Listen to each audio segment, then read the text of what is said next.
silence. C'est un bon truc, ça. Allez. Je sais comment faire ça, c'est vite maintenant. On enregistre. Bon. On en était où? On n'a pas besoin de respirer, on va s'endormir si on respire, d'accord? Donc on continue. Tu as loupé l'introduction, il y a Bonne Maman qui sponsorise c'est bien, ça. le goût de la pause Le tout goûter. à l'heure. Mais peut-être que Cathy va faire un quiz et tu auras peut-être intérêt à gagner. Mais tu n'auras pas le droit de répondre. D'accord, ok, ça marche. On en était où? On arrive Les aux affections racines. On est d'accord, donc avant ça, les vertus, une vertu est contaminée tant qu'on ne réalise pas directement la vacuité. D'accord? Contaminée tant qu'on ne réalise pas directement la vacuité. Mais pas forcément un objet d'abandonnement pour autant. Où tu vas? J'ai oublié ma tablette. Chaudra qu'il a oublié sa tablette. On peut commencer quand même? Oui, je t'en prie, excusez-moi. Ouais.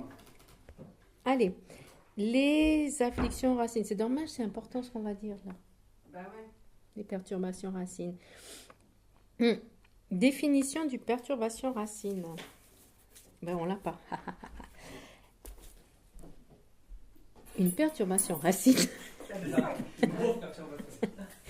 Qu'est-ce qu'une perturbation? Vous savez, Newman, affliction, perturbation. Vous savez comment ça se définit? Un tourment. Oui. Perturber, c'est juste bien. Lui qui agit, Qui afflige.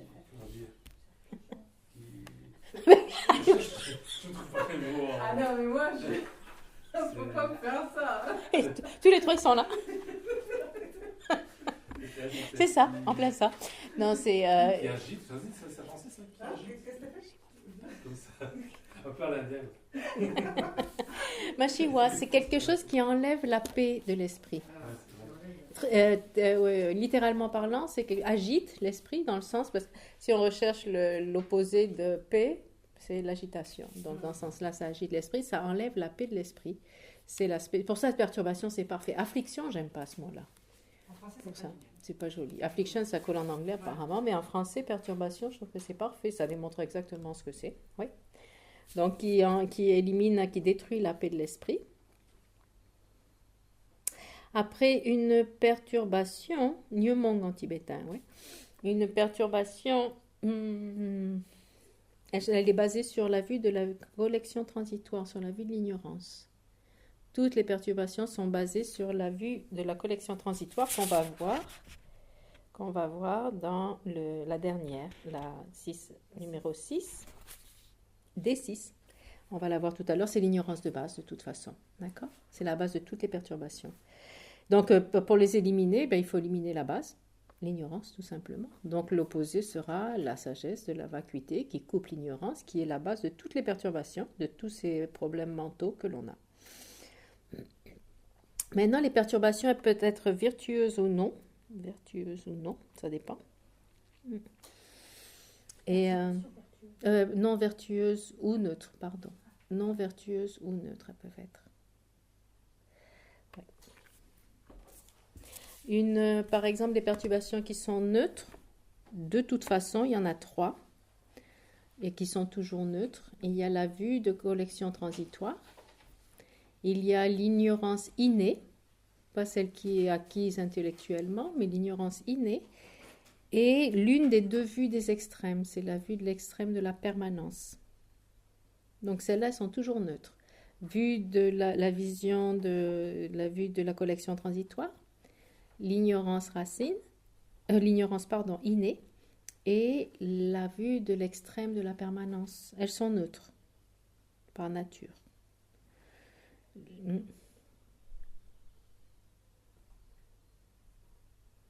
sous-donnant un extrême, c'est ça qui est neutre aussi. L'extrême de la permanence, un des deux extrêmes. Pas l'annihilation, mais permanence. Ouais. Maintenant, et les autres en général sont non vertueuses dans le monde du désir, ça c'est intéressant, mais pas dans le monde de la forme. Les perturbations qui existent dans le monde de la forme et la non-forme sont neutres. Elles ne sont pas non-vertueuses, parce qu'il n'y a pas de non-vertu dans le monde de la forme et de la non-forme. C'est des mondes de concentration. Dans ces mondes de concentration, il n'y a pas de non-vertu. D'accord? Pourtant, il y a des perturbations. Donc les perturbations qui sont présentes dans le monde de la forme et de la non-forme sont neutres. Elles ne sont pas non-vertueuses, elles sont neutres. Et les perturbations des 6 perturbations de base que l'on trouve dans le monde de la forme et la non-forme, c'est les 6, sauf, en fait il y en a 5, donc les 6, sauf la colère, l'aversion. L'aversion n'existe pas, aversion, haine, colère n'existe pas dans le monde de la forme et la non-forme. Oui.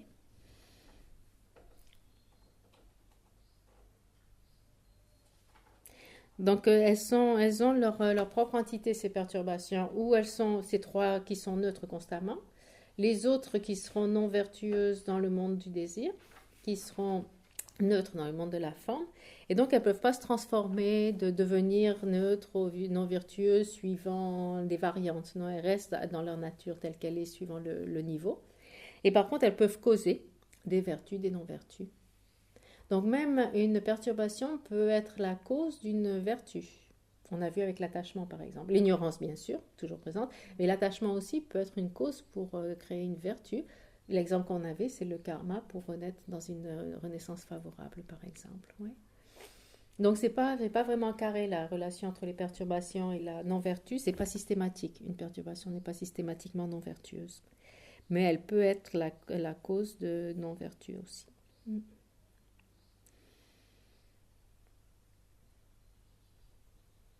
D'accord. Je pense qu'on est bon avec ça. La colère est donc l'aversion, par contre, est systématiquement non vertueuse. Elle existe que dans le monde du désir, elle est non vertueuse. Alors que l'attachement peut être neutre aussi.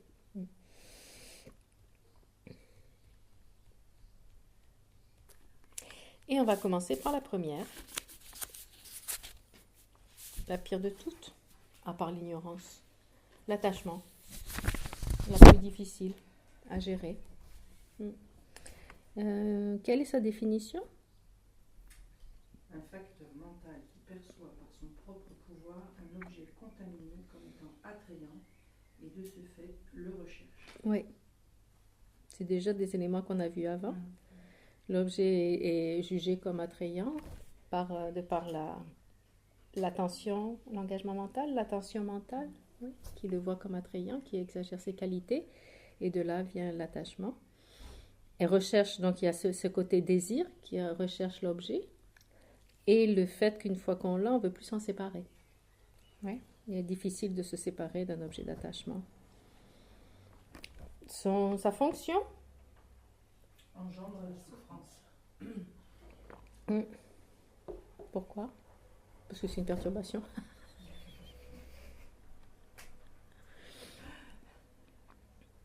Parce qu'on doit se séparer de tout. Ce monde étant impermanent, on se sépare de tout à un moment donné. L'attachement Au dharma. Oui. Ah, c'est douloureux quand même. Parce que c'est comme si s'attacher comme il dit, s'attacher au bateau. Une fois que tu es arrivé sur l'autre rive, tu laisses le bateau s'en aller. Tu n'as plus besoin du bateau. Donc être attaché au bateau, à la méthode en tant que telle, ça peut être dangereux, ça peut créer des problèmes. C'est vrai que c'est une connotation positive, l'attachement au dharma. C'est mieux d'être attaché au dharma qu'au plaisir mondain, définitivement. Donc relativement, oui. Mais quand on y pense attachement, ça veut dire du mal à s'en séparer, ou une pratique de dharma en particulier, à un moment donné, ne sera pas forcément la principale. Par exemple, on commence par l'éthique. Mais à un moment donné, il faut savoir lâcher un peu l'éthique pour aller vers la sagesse, par exemple, en termes des 3 entraînements, à la concentration, à la sagesse, comme focus principal. Donc on prend la connotation d'attachement qui s'accroche à quelque chose qui ne veut plus s'en séparer, ça peut devenir nuisible dans le développement du dharma, dans cette évolution. Ouais. Attachement, c'est une notion de permanence quand même aussi, de toute façon, non? Oui, d'existence inhérente aussi. Ouais. Et attachement, bien sûr, ça peut être aux objets sensoriels. Ça, c'est le classique, qu'on fait automatiquement, boum, boum, boum, boum. Mais ça peut être aussi au concept, aux idées. C'est encore plus difficile à se défaire de l'attachement aux idées. Je me rappelle une nonne qui me disait, ça c'est la vérité et c'est comme ça. Ça, c'est pas du dharma. C'est comme quand on est rigide avec nos concepts, non? C'est un attachement au concept qui n'est pas utile non plus. Et le pire des attachements, ben oui, l'attachement à Marie-Laure, quoi. Ah bon? Ah bah non, alors je demande, pas Marie. Alors moi, je vais rester sur moi, si c'est pas mal. L'attachement au jeu, c'est le plus difficile. Ouais. C'est l'ignorance de base. Avec la notion de base qu'on a du jeu, et on s'y attache énormément, c'est ce qu'il y a de plus difficile. L'attachement à cette vie, bien sûr. La notion d'un jeu qui existe véritablement, et à partir de là, tous les autres problèmes. C'est pour ça que l'attachement, c'est super difficile de s'en défaire. Il est, à la base, il y a cette notion du jeu. Il est attaché au jeu et au mien, tout ce qui m'est bénéfique. Après, si on peut se détacher un peu de cette vie, on va avoir l'attachement pour les prochaines vies, par exemple. C'est déjà mieux que l'attachement juste au jeu de cette vie, c'est déjà un peu plus large, etc. Donc l'attachement, il est partout. Deux tchak. Deux, en tibétain, deux tchak. Deux, c'est désir. Désir peut se référer au monde du désir. Pour nous, c'est surtout des attachements au sensoriel qu'on a. Et une fois qu'on les... C'est vrai qu'on a quand même au niveau ici un peu plus spirituel, il y a l'attachement au concept aussi. Mais souvent, nous, en tant qu'humains, c'est surtout l'attachement au désir. Donc, deux, désir, le monde du désir. Chak, c'est s'accrocher, s'attacher à être cling, s'accrocher à quelque chose. Mais c'est vrai que dans l'attachement, on pourrait inclure un désir qui est non vertueux. On pourrait l'appeler un désir non vertueux. Parce que le désir lui-même peut être vertueux ou non. Justement, le désir du dharma, par exemple, le désir d'obtenir l'éveil, l'aspiration, le désir d'obtenir l'éveil, etc., la libération, obtenir la sagesse, etc. Ça, c'est des désirs qui sont constructifs, qui sont vertueux. Donc le désir peut être dans les deux côtés. Mais dans la notion d'attachement, c'est pas seulement l'attachement en tant que tel, c'est désirer quelque chose, avoir cette soif d'obtenir quelque chose qui n'est pas vertueux dans ce cas-là. L'attachement, c'est pas juste l'aspect de s'accrocher, c'est aussi vouloir quelque chose. Vouloir une nouvelle voiture, vouloir une nouvelle maison, vouloir papa et tout ça. Ouais. Donc c'est inclus dans le terme attachement. Dans notre langage, c'est pas forcément clair. Et donc nous, en fait, au mieux, parce qu'en fait, elle est simultanée avec tous les autres facteurs mentaux. Donc ils se manifestent. Donc en fait, nous, tout ce qu'on peut faire, c'est essayer de ne pas l'alimenter par la sensation. Pourquoi? Parce qu'il se passe la partie de la sensation plaisante, va venir le désir et l'attachement. Donc déjà, si on peut arrêter la programmation au niveau de la sensation, être conscient de cette sensation plaisante, arrêter déjà l'engrenage qui commence à aussi accumuler et exagérer les qualités positives. Et si on peut arrêter ce mécanisme avant que naisse vraiment l'attachement. Parce qu'une fois l'attachement est là, comme ils disent, c'est vraiment difficile parce qu'ils disent là, c'est comparé à une tache d'huile sur un morceau de tissu, l'attachement. Mais est-ce qu'elle naît après ce moment-là? Parce que si c'est simultané, c'est qu'elle est déjà née à ce moment-là. Non. Il y aura d'abord un objet auquel elle va être attirée par la sensation, par l'engagement mental, et qui s'élabore en exagérant les qualités. Et de là vient l'attachement. Donc c'est l'étape suivante. Mais tant qu'il y a de l'attachement, dans la conscience de l'attachement, il y a de toute façon la sensation et tout ça, parce qu'ils sont omniprésents. Ouais. Mais la cause de l'attachement, c'était ces facteurs-là, non? Donc oui, l'exemple de l'huile sur un morceau de tissu, il est dit que l'attachement, c'est comme ça, parce qu'on commence à laver le morceau de tissu, l'huile, elle part pas. Il faut qu'on le lave vraiment plusieurs fois, etc., pour réussir à détacher l'huile d'un tissu, et pas forcément. Par contre, moi, j'ai un truc, mais ça, il ne le savait pas à l'époque. Du produit de vaisselle. Oui, mais c'est un dégraissant. Il ne le savait pas. Oui, hein. Tu vois, faut leur dire. Il n'y avait pas de PEC à l'époque. Non, il n'y en avait sûrement pas. Voilà. Réponse. L'attachement, c'est le fait de s'attacher aux trois mondes. Donc, pas seulement le désir, mais aussi la forme non-forme. Donc, les plaisirs de la concentration. Tant qu'il y a un jeu, il y a un attachement. Sa fonction est de produire la souffrance, on est d'accord. C'est une fonction cognitive qui perçoit un objet contaminé. Donc, le drama, ça ne rentrera pas dans cette catégorie. Son objet sera un objet contaminé comme étant attrayant. Donc, on perçoit un objet contaminé comme étant attrayant de par sa propre nature. Et de ce fait, on le recherche. Donc, c'est là qu'on a l'engagement mental, l'attention mentale inadéquate, qui perçoit le côté attrayant, qui l'exagère, qui voit que l'objet est attrayant de son propre côté, de par sa propre nature en plus. Vraiment, quand on est en colère avec quelqu'un, c'est du 100% mauvais. La personne, il n'y a aucune partie positive dans cette personne quand on est en colère contre quelqu'un. Ouais. Et c'est un objet contaminé.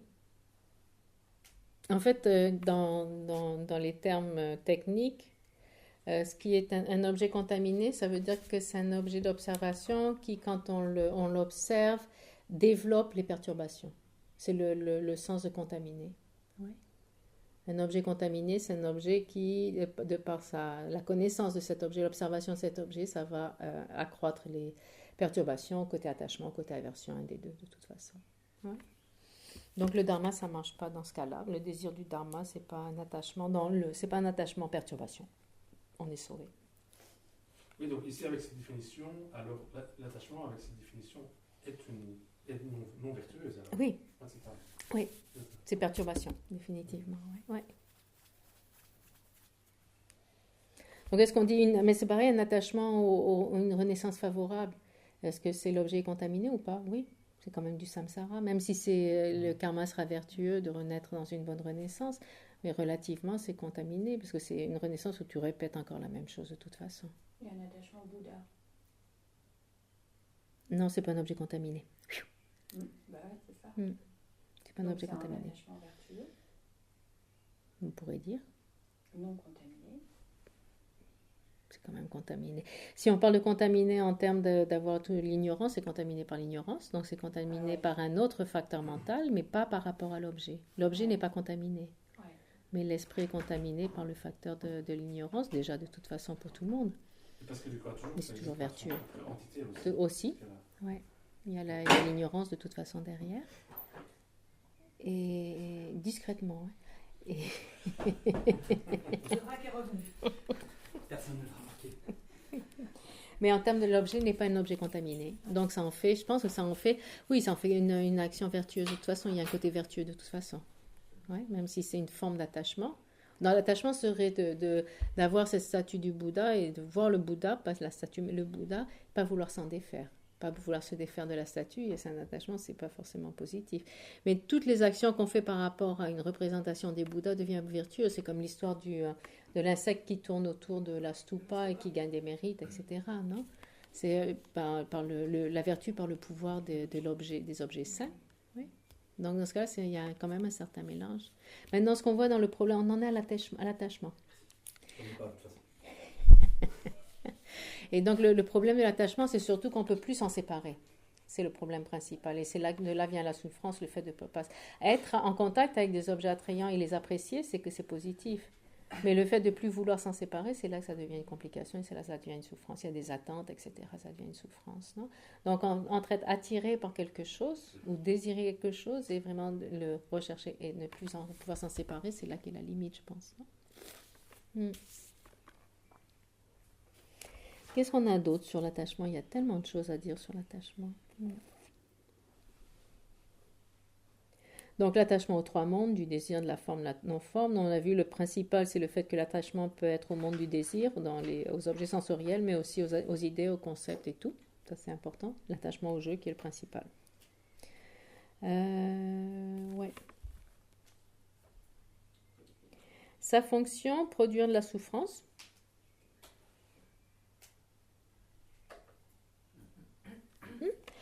Une autre façon de le formuler, d'expliquer pourquoi il produit de la souffrance, à la base, parce que tant qu'il y a l'attachement, tant qu'on veut ne pas se être séparés, de toute façon on va en être séparés, donc il va y avoir une souffrance à un moment donné, de toute façon.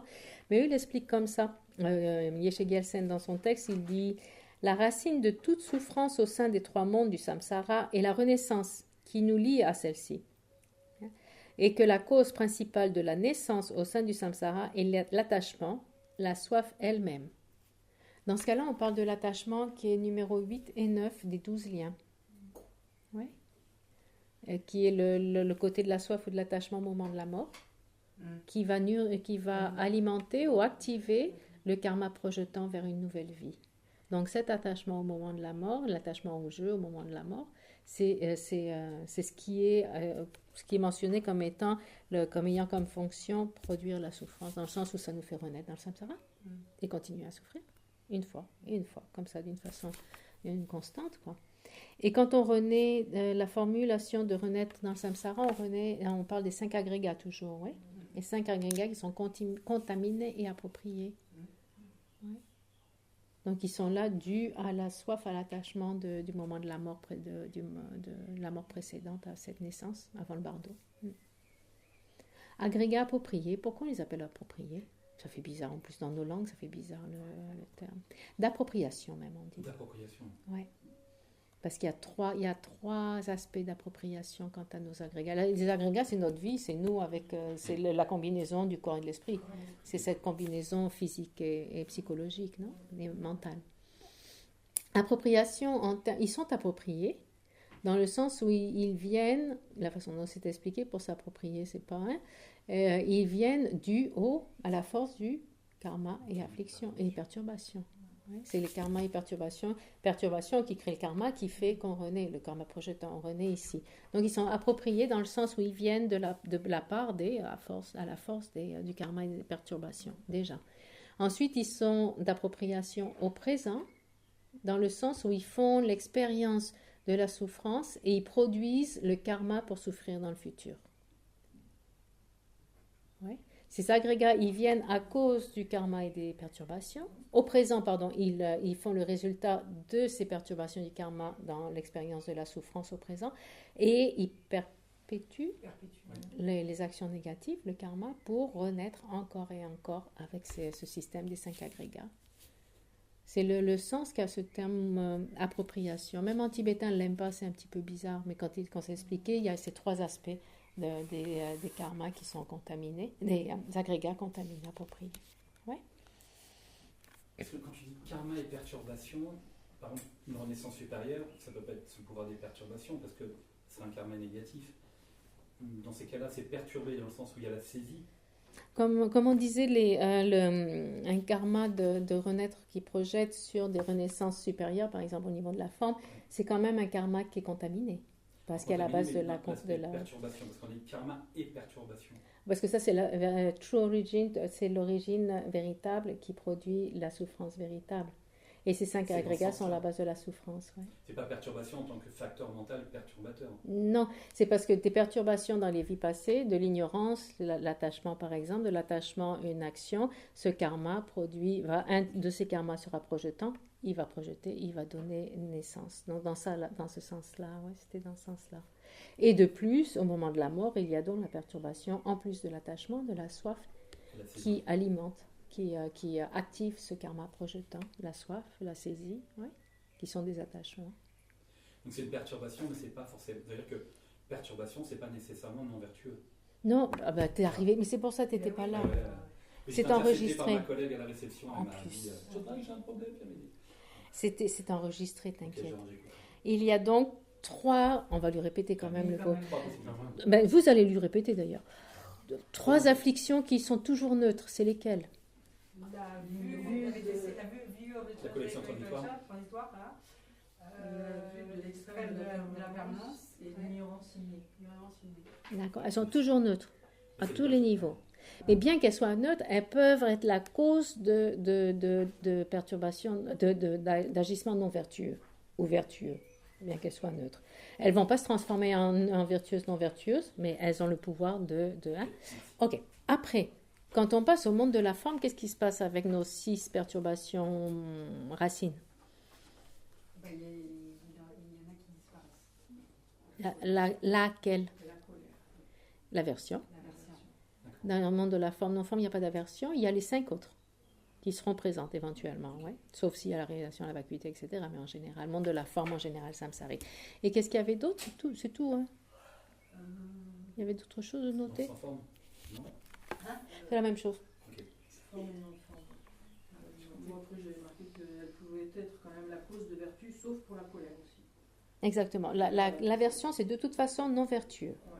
Par nature, l'aversion, c'est non vertueux. Alors que l'attachement peut être neutre. L'attachement qui existe dans les règnes de la forme et la non-forme est neutre. Et on a vu aussi d'autres cas où l'attachement est neutre. Voilà. C'est bon? Merci, messieurs, dames. La définition, c'était enlève la paix de l'esprit. De perturbation. Ouais. La fonction. C'est Enlever la paix de l'esprit. C'était tous comme ça. Ça perturbe, quoi. Donc oui, l'attachement, le problème en général et le problème en particulier au moment de la mort. C'est pour ça qu'il est dit de mettre les conditions parfaites pour la personne qui est en train de décéder, pour qu'il n'y ait aucune cause d'attachement. On ne lui amène pas son petit chien, ni rien, quoi. Et pour éviter qu'il y ait plus d'attachement encore à cette vie. Parce qu'il y a un attachement naturel, la peur de tout ça. Donc si on amène le petit chien en plus, c'est encore pire.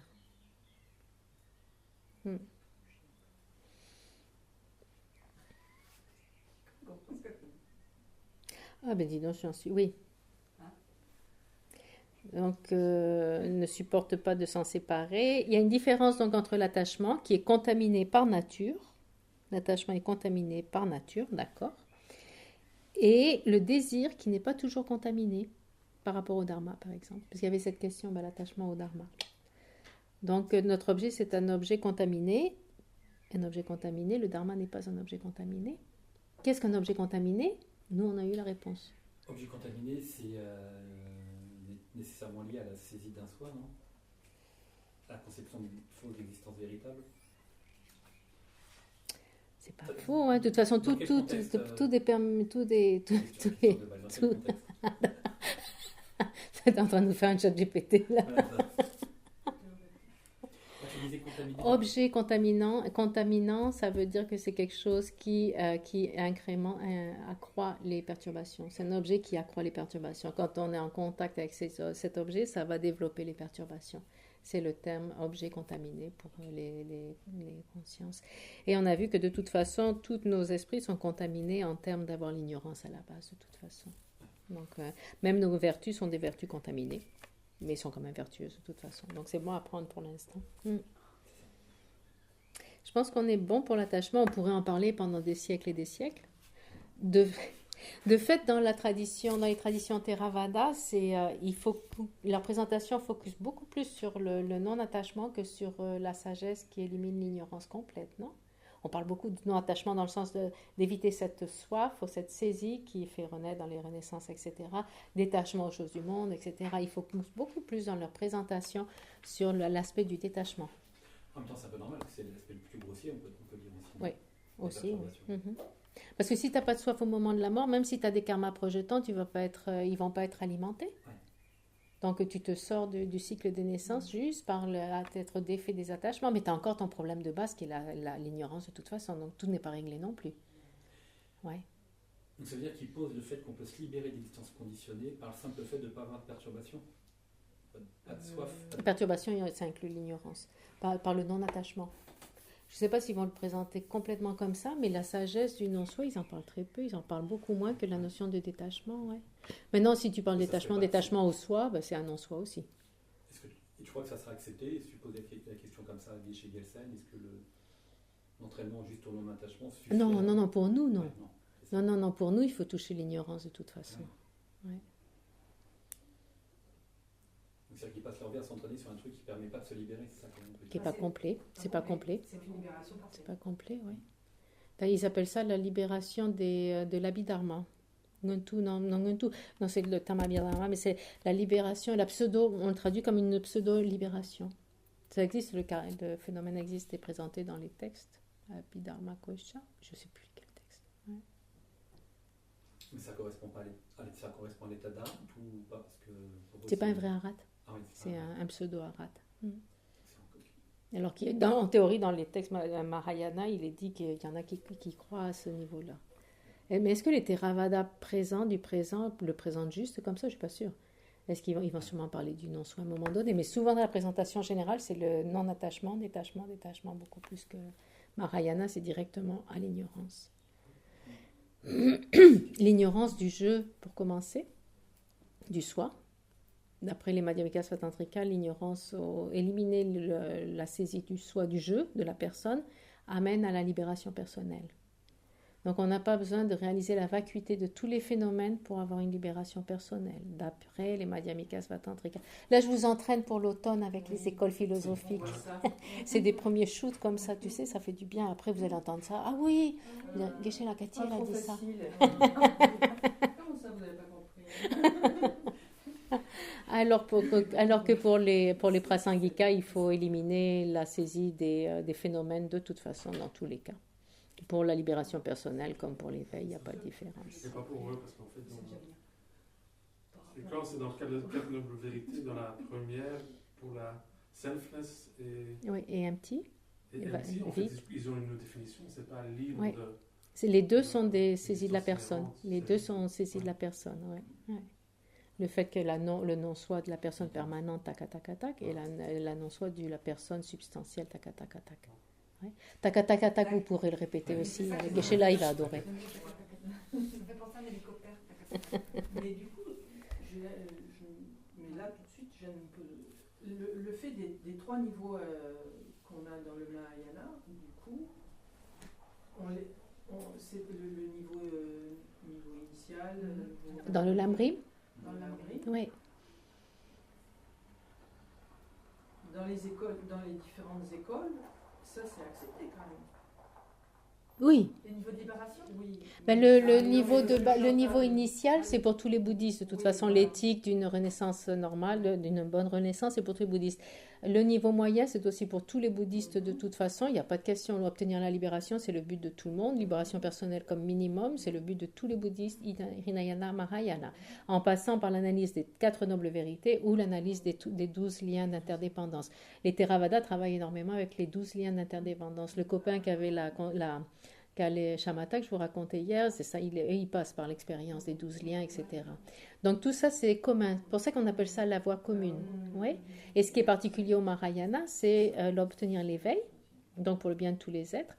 Et pour ce faire, d'après d'autres écoles, il faut non seulement abandonner le soi de la personne, mais aussi le soi des phénomènes.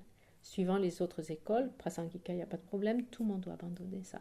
Donc il y a la notion de la vue, les 4 écoles sont présentées sur la vue de la réalité, oui, la vision de la réalité, et le Lamrim est présenté sur l'aspect de la pratique, l'évolution de la pratique pour un marayaniste. Depuis le début, quand on commence Lamrim, c'est avec cette intention finale. Donc ça implique naturellement l'obtention de l'éveil complet. Oui. Ok, on va passer au suivant. Sinon, on ne va jamais en finir. Hein. L'aversion. Alors là, on peut passer une autre heure sur l'aversion après l'attachement, et puis après, il y aura l'ignorance. L'aversion. L'avantage, quel est l'avantage de l'aversion par rapport à l'attachement? Bon, on l'identifie vite comme étant négatif. C'est qu'on l'a moins souvent, surtout. On l'a moins souvent? C'est plus. Donc il y a beaucoup moins de moments d'aversion que de... Et c'est désagréable, c'est une sensation qui est désagréable. Oui, on voit tout de suite que c'est pas très plaisant la version. Donc on n'a pas forcément envie de rester, surtout quand on pense à la formule de colère, le ressentiment, etc. Ouais. C'est tellement désagréable quand on sait qu'on peut l'éviter. Donc ça a quand même un avantage. Alors que l'attachement, ça peut être subtil, on n'a pas envie de s'en défaire. Hein. Ça semble plaisant, ça semble agréable. Oui. Donc l'attachement, c'est beaucoup plus vicieux que la colère ou Parce qu'il y a l'aversion. une partie de plaisir dans l'attachement. Tu vois, il y a quelque chose de fils à plaisant quand on le voit. Donc c'est pour ça Sensation agréable. Elle disait que c'est comme l'huile dans le tissu. Là, C'est ça. difficile. Ça, on l'a déjà dit. On a déjà dit, on disait qu'à l'époque, il n'y avait pas de texte. Enfin, ça c'est moi. C'est une vaisselle. Il n'y avait pas de liquide vaisselle. Donc l'aversion, la konjo, alors que l'absence d'aversion avant, c'était shedang, le terme traduit par aversion. Là, le terme c'est konjo, qui est traduit aussi comme aversion. Ça peut être la colère, ça peut être la haine, etc. D'accord? Quelle est la définition, s'il vous plaît? Une animosité à l'égard des êtres animés, de la souffrance et des phénomènes qui sont source de souffrance. Ça, ces 3 phénomènes, on les a déjà vus avant. Oui. Les êtres animés, c'était pareil dans l'absence d'aversion d'ailleurs, non? Être, souffrance et source de la souffrance, les épines et tout ça. D'accord? Et c'est une animosité, c'est un autre terme. Une méchanceté, ici c'est traduit comme méchanceté. Et la fonction? Agit comme support à l'état sans contact et aux mauvaises conduites. Là, c'est codifié. Hein? Parce qu'on pourrait dire que ça engendre la souffrance de toute façon. Ça peut avoir la même fonction que l'aversion aussi. De toute façon, toutes les perturbations engendrent la souffrance. Ouais. Là, ce que ça veut dire, d'abord, on va continuer avec l'aspect non, sa fonction. Contact, état sans contact, ça veut dire que ça nous éloigne de l'état des renaissances favorables. Ça veut dire que ça nous produit un état qui sera sans contact avec les règnes favorables, avec les renaissances, favorables. C'est une façon de dire, ça nous envoie sur des renaissances inférieures. En gros, c'est ce que ça veut dire. Ouais, la colère, l'aversion, renaître dans les états inférieurs. Et aussi toutes les mauvaises conduites, toutes les non-vertus qui sont associées, qui sont créées par l'aversion, dans toutes ses formes.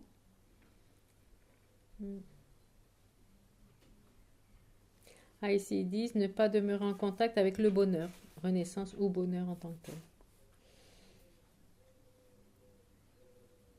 Il y a il y a une autre définition dans le texte qui dit c'est une méchanceté qui, observant ces 3 objets d'observation, ne peut les supporter et souhaite leur nuire. D'accord? Ne supporte pas et souhaite leur nuire. une façon Il y a de nuire. nécessairement la notion de vouloir nuire. En retour. Impliqué, mais pas forcément manifeste. Hein. On peut avoir de l'aversion envers quelqu'un et juste vouloir l'éviter, par exemple. Ouais. Mais si on est en face de cette personne, quand on va agir en face de la personne, ce sera plus une façon nuisible que constructive. Ceci dit, oui. Donc il y aura toujours cette, On va avoir du mal à être bénéfique. Oui. ouais, ce côté latent est là, le fait de nuire, mais pas forcément manifeste. Bon, après, on peut avoir de l'aversion avec quelqu'un Je ne devrais pas nuire. sans avoir envie de lui nuire, de lui nuire en retour. Après, quelqu'un, sa présence, tu vois, nous est difficile. Alors, j'ai juste envie de partir en courant. Voilà, on ne veut pas le voir, Mm. mais on n'aura pas envie de lui nuire. Donc c'est quand même aussi de l'aversion, mais il n'y a pas Contrôler. d'intention. Ouais, contrôlé, relativement contrôlé. Il y a une Ouais. protection aussi. Mm. Ça permet, c'est une forme de protection aussi, de se retirer justement. Non. Et ça, je pense Parce que qu'il y aurait cette tendance à nuire aussi Oui, si on c'est reste ça. avec la personne. Dans ce sens-là aussi, ça peut être. Ouais. Je pense que c'est impliqué en quelque part d'une façon plus ou moins subtile. La notion de nuire est plus ou moins subtile, mais de toute façon, peut c'est être de la impliquée. relation qui peut être entre Aussi. l'agacement, l'irritation, L'impatience, Ouais. ouais. la colère, Jusqu'à la ouais, haine, tu vois. ouais. Donc, ouais, les fonctions seront différentes. Il dit Nagarjuna mentionnait. Nagarjuna, la guirlande précieuse est un texte extraordinaire qui est rarement enseigné. Si Ah non, ça c'était Atisha. C'en est une autre. Si vous avez l'occasion, si vous avez à un moment donné, vous voulez parler au SPC ou à un moment donné, il y a une chance que Geshe-la commente sur un texte magnifique.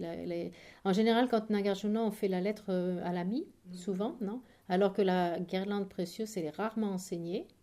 Nous, on l'a fait à Nalanda avant le master programme la dernière fois. J'ai découvert des pépites dedans.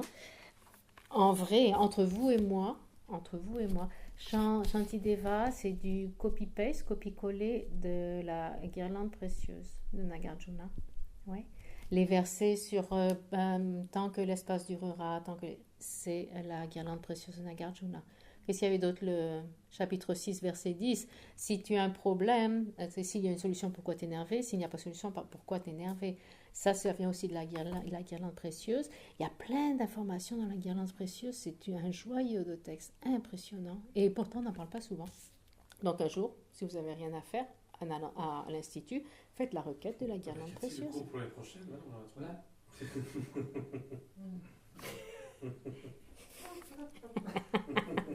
9 bases à la méchanceté. Donc Nagarjuna disait dans la guirlande précieuse.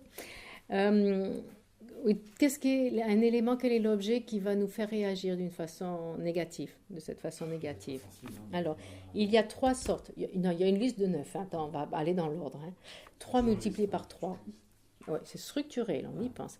Ça peut être par rapport à nous-mêmes, quand quelqu'un nous affecte, quand quelqu'un nous nuit, entre guillemets, quand quelqu'un nuit aux êtres proches à nous-mêmes, à nos êtres chers, et quand quelqu'un est bénéfique à nos ennemis.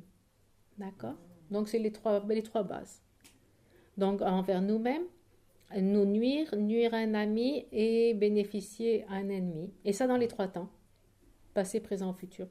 C'est drôle parce qu'il y a tout le chapitre de la patience de Shantideva est construit de cette manière, en fait. Sur ces 3 bases? Ces 3-là. Ah ouais. Donc la première partie, c'est vouloir quelque chose et ne pas l'obtenir par rapport à soi-même, les amis. Et l'autre, c'était... c'est l'autre. L'autre c'est l'autre. Ouais, c'est l'autre. Donc c'est basé là-dessus. Ce qu'on veut pas. Mais tu vois, je te disais, Shantideva, c'est du copier-coller de la précieuse guirlande, quoi. Voilà. Tout à fait. Mais c'est reconnu, c'est la base, c'est logique en termes dans nos relations aux autres. Bien, si l'objet de l'aversion est un être animé, c'est souvent cette façon de notre lier aux autres. Ils me bénéficient ou ils me nuisent? Boum, ils me nuisent d'une façon entre guillemets. Il m'a pas dit bonjour, c'est juste suffisant pour nuire entre guillemets, quoi. Et justement, quand on dit on nuit pas à la personne qu'on n'aime pas vraiment, peut-être qu'on lui dit pas bonjour. C'est pas nuire en tant que tel, mais c'est ces petits gestes. Donc, voilà. Par rapport à soi-même, par rapport à un ami ou par rapport à un ennemi. Non? Et à partir de là, ils disent naissent les 9 portes de la méchanceté. Après, il y a des degrés, oui, comme on disait, de l'impatience à l'aversion, à la haine, etc., etc. Il y a des degrés d'intensité et d'un besoin d'agir ou pas forcément présent. Donc, il nous empêche de demeurer dans le bonheur dans cette vie, d'obtenir une bonne renaissance et elle nous crée tous nos problèmes dans le futur. Donc c'est vraiment à fuir. Ouais. Comme impossible d'être bien quand on est en colère, on est bien d'accord. C'est un type. On connaissait pas ce côté-là. T'as découvert quelque chose? Ah ouais. Non, mais ce que je veux dire, c'est que moi qui me mettais énormément en colère, il y avait un moment quand même où ça crée un peu de plaisir quand même. Hein. On est bien content là de bien cette énergie. Tiens, je l'ai mis ça dans les dents, ça y a pas Même pas, c'est juste cet état là où on se laisse aller à. Il y a un petit peu de plaisir quand même. L'adrénaline de la colère, C'est ça. on n'est pas. Ça dure ou ça dure pas? Non, ça dure pas. Comme un chou. Et qu'est-ce qui se passe après? La redescente. Le regret. Ça vient bien plus tard. Hein. Et encore, faut être honnête. Ouais, c'est ça. C'est ça. Parce que souvent, moi, j'ai raison. Hein. Bien sûr. Vous êtes bien cherché. Ah, d'ailleurs, le regret, c'est pas pour C'est dans les derniers. Ah oui, d'accord. Ok. Et c'est vrai que la colère détruit toutes les positivités. On a des personnes avec de très belles qualités, mais si c'est une personne colérique, on voit plus ses qualités. Donc combien il y en a des personnes qui sont très généreuses mais colériques? C'est bien qu'ils soient généreux, mais on n'a pas envie de les voir parce qu'on ne sait jamais quand ils vont partir au quart de tour, etc. Donc, ouais. Donc ça détruit toutes ces qualités aussi, avoir cette caractéristique de l'aversion, être toujours dans le noir, etc. C'est pas attractif pour les autres non plus. Donc déjà dans nos relations au quotidien, ça nous bousille. Ensuite au niveau de la santé, évidemment, l'acidité et tout ça. Bon, si vous avez de l'acidité, c'est pas forcément à cause de D2, hein. Non. D'accord. Juste. Entre autres, un exemple. L'insomnie, etc. Donc c'est évident qu'à tous les niveaux, il n'y a aucun aspect positif à l'aversion. Donc d'où l'éliminer est plus facile à comprendre le besoin d'éliminer que l'attachement qui est tellement plus subtil et qui peut être jouissif à l'occasion. Ensuite, l'orgueil. L'orgueil, quel est le problème avec l'orgueil? D'abord, quelle est la définition de l'orgueil?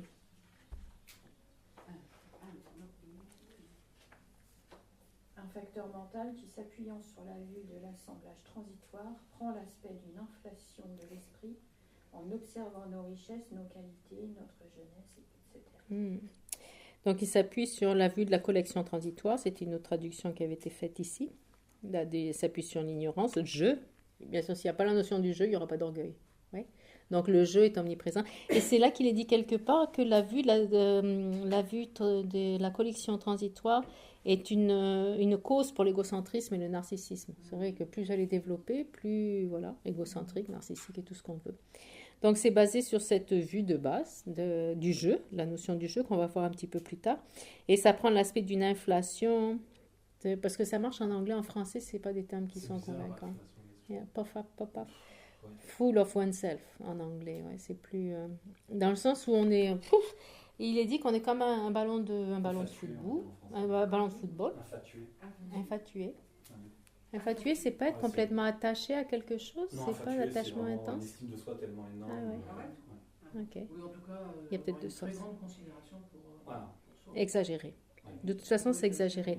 Et donc, ils disent que c'est comme un ballon de football ou un ballon gonflable où l'eau ne peut pas rentrer dans le nectar du dharma, ne peut pas rentrer quand il y a l'orgueil.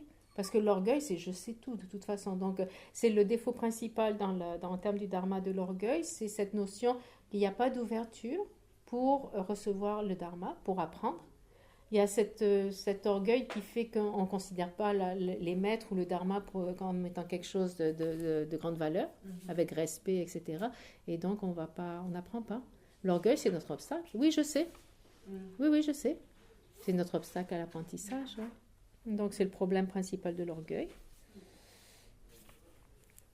Donc, il est inflation en observant nos qualités, les qualités qu'on a ou qu'on n'a pas forcément. Richesse, la sagesse, les connaissances, les qualités de cœur, tout ça, la jeunesse et tout ce qu'on veut. La beauté physique, là. Et la fonction. Sa fonction. Agit comme support à l'irrespect et à la souffrance. Oui, c'est l'opposé du respect envers autrui. Ouais. Avec l'orgueil, on ne respecte personne. Et bien sûr, tous les problèmes qui s'en suivent. Ça va aussi empêcher l'apprentissage. C'est ça. Ça. C'était l'histoire du ballon gonflable, oui. Puisqu'on le sait, on sait tout, donc on n'a rien à apprendre. On se trouve mieux. Hein? Et on sait tout mieux. Encore mieux, oui. Encore plus et encore mieux. Donc, quand on parle de la vue de collection transitoire, c'est une vue innée du jeu. C'est cette notion innée du jeu que l'on a de toute façon, qu'on promène avec nous partout. Et là, c'est l'exagéré. Après, c'est amusant, il y a 7 formes d'orgueil, mais on ne va pas tous les passer un par un. Mais oui, c'est amusant quand il détaille l'orgueil. Je peux vous le lire rapidement, sans prendre de notes, parce que c'est amusant à voir. L'orgueil est une inflation de l'esprit où l'on pense être supérieur aux personnes inférieures. C'est l'orgueil numéro 1. Numéro 2, l'orgueil, au-delà de l'orgueil, c'est un orgueil excessif où on pense être supérieur à nos égaux. Ouais. Le troisième, c'était l'orgueil excessif. Le troisième, c'est l'orgueil au-delà de l'orgueil, c'est quand on pense être largement supérieur, même aux personnes supérieures à nous-mêmes. Le quatrième, c'est l'orgueil de penser je, qui dit on pense je dans le contexte de l'observation des agrégats d'appropriation.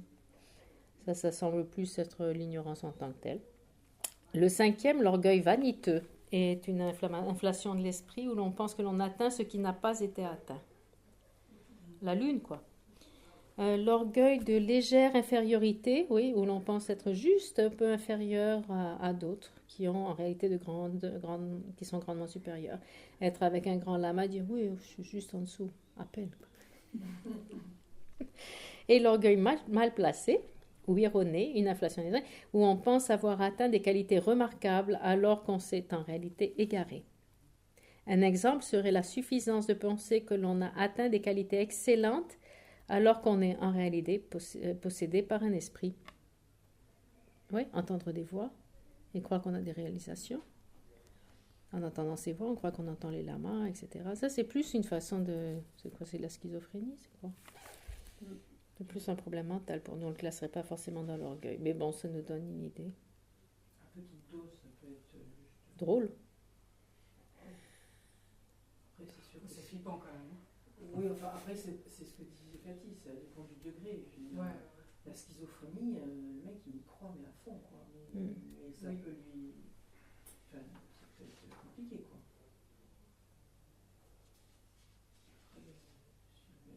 Dans son coin.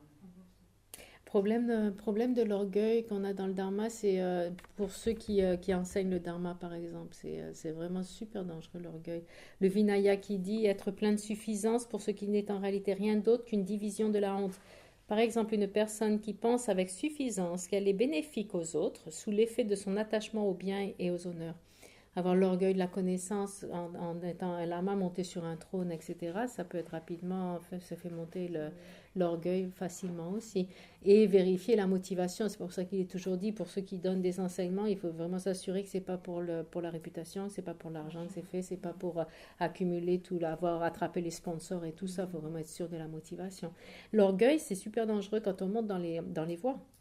Avec la concentration, etc. C'est facile d'avoir la concentration à regarder ces pauvres êtres du monde du désir qui courent après tous ces désirs sensoriels. C'est facile d'avoir ce genre d'orgueil. Donc l'orgueil est insinueux et il peut se présenter dans plusieurs étapes de la voie il peut être manifeste jusqu'à la 8e terre probablement. Ça va être intricat. Donc c'est comme un ballon qui ne peut absorber le nectar. Et il faut différencier l'orgueil de la confiance en soi, bien sûr. Oui. Qui est un antidote à l'ignorance du manque de confiance en soi. Il y a un aspect qui est positif, la confiance en soi, qui fait qu'on va foncer sur le chemin, et l'aspect de l'orgueil qui nous empêche de nous développer grâce aux enseignements et le fait d'être guidé par un lama. Ça, c'est une preuve du manque d'orgueil. Et en tant qu'occidentaux, on a souvent ce petit problème de penser non, je sais ce que je vais faire, ma pratique, je sais moi quelle est ma pratique. Alors que, en fait, souvent, si on a un maître proche de nous qui nous connaît, c'est peut-être lui qui va nous indiquer quelle est notre pratique, en réalité, la pratique la plus efficace à ce moment-là. Et nous, on prétend souvent penser savoir quelle est la pratique que l'on doit faire. On a une certaine dose d'orgueil à ce niveau-là, souvent en Occident. Oui. On voit bien, quand on aborde le sujet du maître spirituel, de toute façon, les réticences qu'il peut y avoir. Hein. Oui. Oui. Il peut y avoir différentes raisons, mais une raison, c'est l'orgueil. Oui. Une raison, ça peut être l'orgueil. Il peut y avoir d'autres raisons, mais l'orgueil peut en être une, qui nous empêche justement d'avancer. C'est culturel aussi. Oui, je trouve. Mais aussi parce qu'on a certains traumatismes culturels et tout ça aussi qui font qu'on a du mal. Mais c'est par exemple la Masopa. Tu vois, la Masopa, et on lui disait, je me rappelle cette copine là, Atushita, qui lui dit: Oh, la Masopa, j'ai envie de faire les 6 nyuné là pendant 6 ou 8 nyuné pendant Sakadawa. Et il lui dit: Bon, bah tu vas en faire 600. Non, d'abord il a commencé par 108. Et après il a dit 600. Et quand elle a fini 600, il dit, sur la fin, il dit: Tu comptes plus, tu continues. Ngunjo, elle s'appelle. C'est une nonne brésilienne, qui est d'ailleurs en train de faire une longue retraite à Copan chez les nonnes en ce moment. Donc c'était ça, moi j'avais connu en Inde, dans les années 90, où elle était volontaire à Tushita, et elle avait demandé ça à la Masopa. Il a dit: Non, non, non, tu vas en faire 108. En plus, elle avait pris les vœux entre-temps. Après, un peu plus tard, elle a commencé ses nyuné, elle a continué. Et quand elle avait été sur le point de finir, non, t'en fais 600 finalement. Voilà. Ben, toute seule, elle n'aurait pas pensé à faire 600 nyuné. Elle est tellement heureuse de les avoir fait. Elle a toutes les conditions maintenant pour faire une longue retraite au Népal, quoi. Donc voilà. Et s'il n'y avait pas le maître, eh ben non, ça se fait pas. Et le maître, c'est celui qui nous pousse. Moi, mon maître, il me pousse à me lever tôt le matin pour faire la retraite. Quand on commence les sessions à 5h du matin, moi, bien, on y va. Donc voilà, quand il n'y a pas le maître, eh ben non, c'est bien plus confortable, quoi. Et donc, ça peut être l'orgueil, ça peut être la paresse, mais ça peut être pas mal de choses. Moi, je sais quelle est la pratique à faire.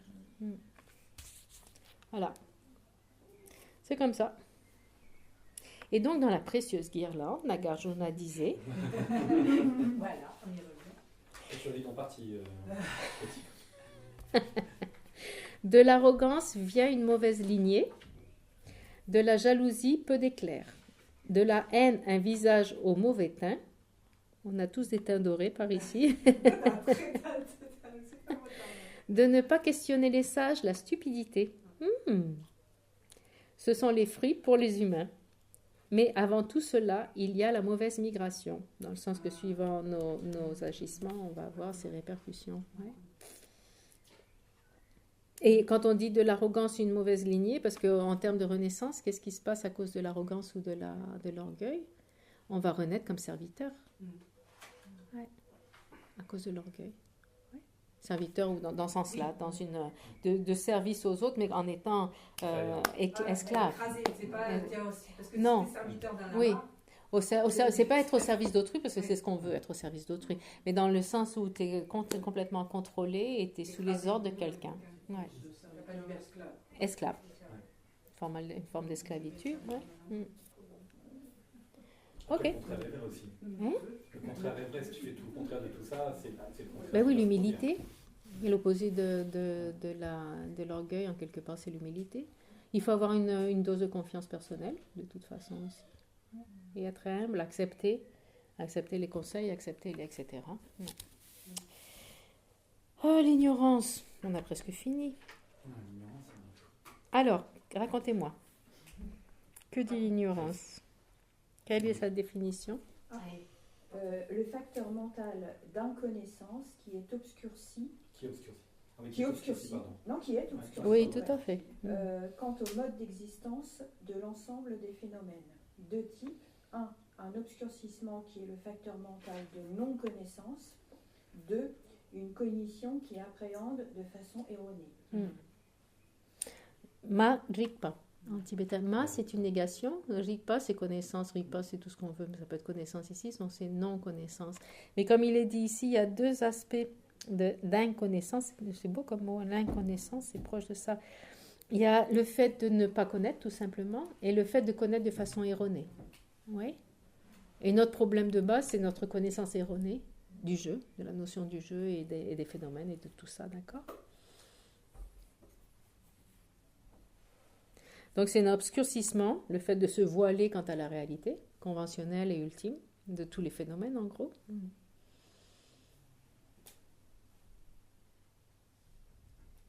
Et en fait, cette division entre non-connaissance et connaître de façon erronée, c'est Asanga Vasubandhu, il présente l'ignorance comme une non-connaissance, ne pas connaître la réalité, alors que Dharmakirti le présente comme connaître d'une façon erronée. Tous les deux ont le même antidote de toute façon, c'est la sagesse. Pas de problème.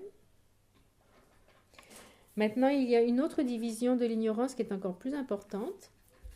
C'est l'ignorance par rapport au soi, par rapport à l'ultime et par rapport au conventionnel. Par rapport à l'ultime, c'est l'ignorance qui a la saisie du soi, qui est la saisie du soi, du jeu ou des phénomènes. Et l'autre, c'est l'ignorance par rapport à la loi de cause et effet. D'accord? Donc, c'est une autre façon de dissocier ces deux, l'ignorance, celle qui est en termes du karma et celle qui est en termes de la saisie du soi, de l'existence du soi. Et si on les différencie aussi, c'est parce que l'ignorance en termes du karma, on dit que c'est la cause pour accumuler des actions qui mènent à des renaissances inférieures. Parce que si on ne croit pas dans le karma, ben on va agir d'une façon négative, non vertueuse, direction les renaissances inférieures. D'accord? Alors que si on ne connaît pas la vacuité ou l'incité ou le non-soi, malgré cette ignorance, on peut quand même avoir des renaissances positives, favorables. Donc c'est une différence entre les deux. Et éliminer cette deuxième ignorance, éliminer l'ignorance du soi, de la saisie du soi, nous amène vers la libération. Ouais. Aussi, sa fonction. Quelle est la fonction? Agit comme support aux afflictions, aux certitudes erronées et aux doutes quant au phénomène. Ouais. Aux perturbations. Afflictions, toutes les perturbations sont basées sur l'ignorance de base. Ouais. Certitudes erronées, les vues erronées, etc. Et le doute, comme on a vu, quelle était la fonction de la sagesse? D'éliminer le doute. Voilà. Et l'ignorance, c'est l'opposé de la sagesse. Bien vu.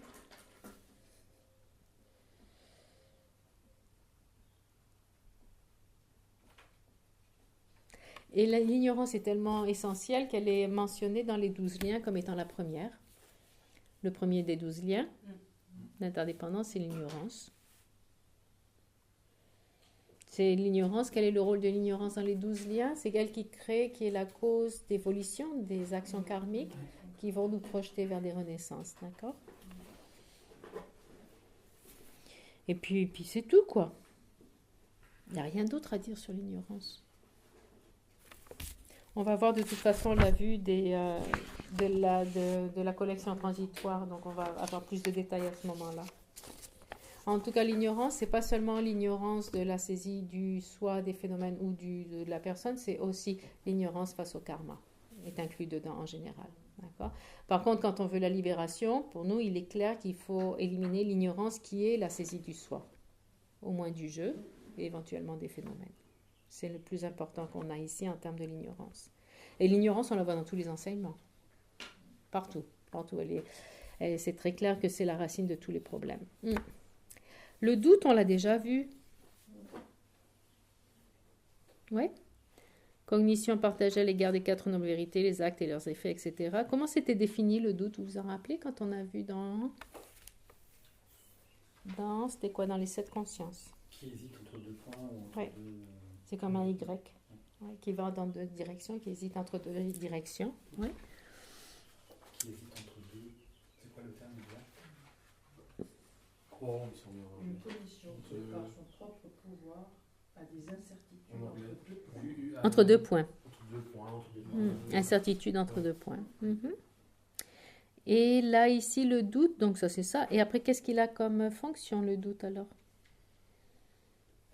Agit comme support pour ne pas s'engager dans la classe de ce qui est vertueux. Ben oui, si on en doute, on n'a aucune raison de pratiquer la vertu si on en doute. Donc on n'avance pas. On avait dû, ici, c'est le doute perturbé, le doute affligé. Oui, c'est pas. Ce qu'on avait vu, il y a un doute qui est positif, celui qui fait. Le doute qui tend vers le. Qui fait trembler la terre du samsara, ouais. Même le premier doute qui tend vers les non-faits, si c'est le premier questionnement de la réalité, c'est déjà quelque chose de toute façon. Et oui, le doute qui tend vers les faits, qui s'approche de la réalité, de la sagesse de la réalité. Donc le doute est relatif. Ici, c'est le doute affligé, c'est le doute qui nous empêche de faire quelque chose. Tant qu'on a des doutes, on ne le fait pas. Qu'est-ce que je fais? Je fais cette pratique ou je fais cette autre pratique? Qu'est-ce que je fais? Je reste chez moi ou je vais à l'institut? Qu'est-ce que je fais? Je pars en vacances ou je vais en retraite? Oh là, ça c'est un gros dilemme, hein, par contre. C'est pas la même chose. Ça dépend pour qui, hein? Oh là là. Et on arrive sur les 5 vues afflictives. Et la plus importante est la vue de la collection transitoire. Maintenant, marqué de l'assemblage. oui, c'est moche. Ouais. Je ne sais pas si vous aimez vous, mais moi je trouve que c'est moche. Collection, c'est plus joli. On est bien d'accord. La collecte.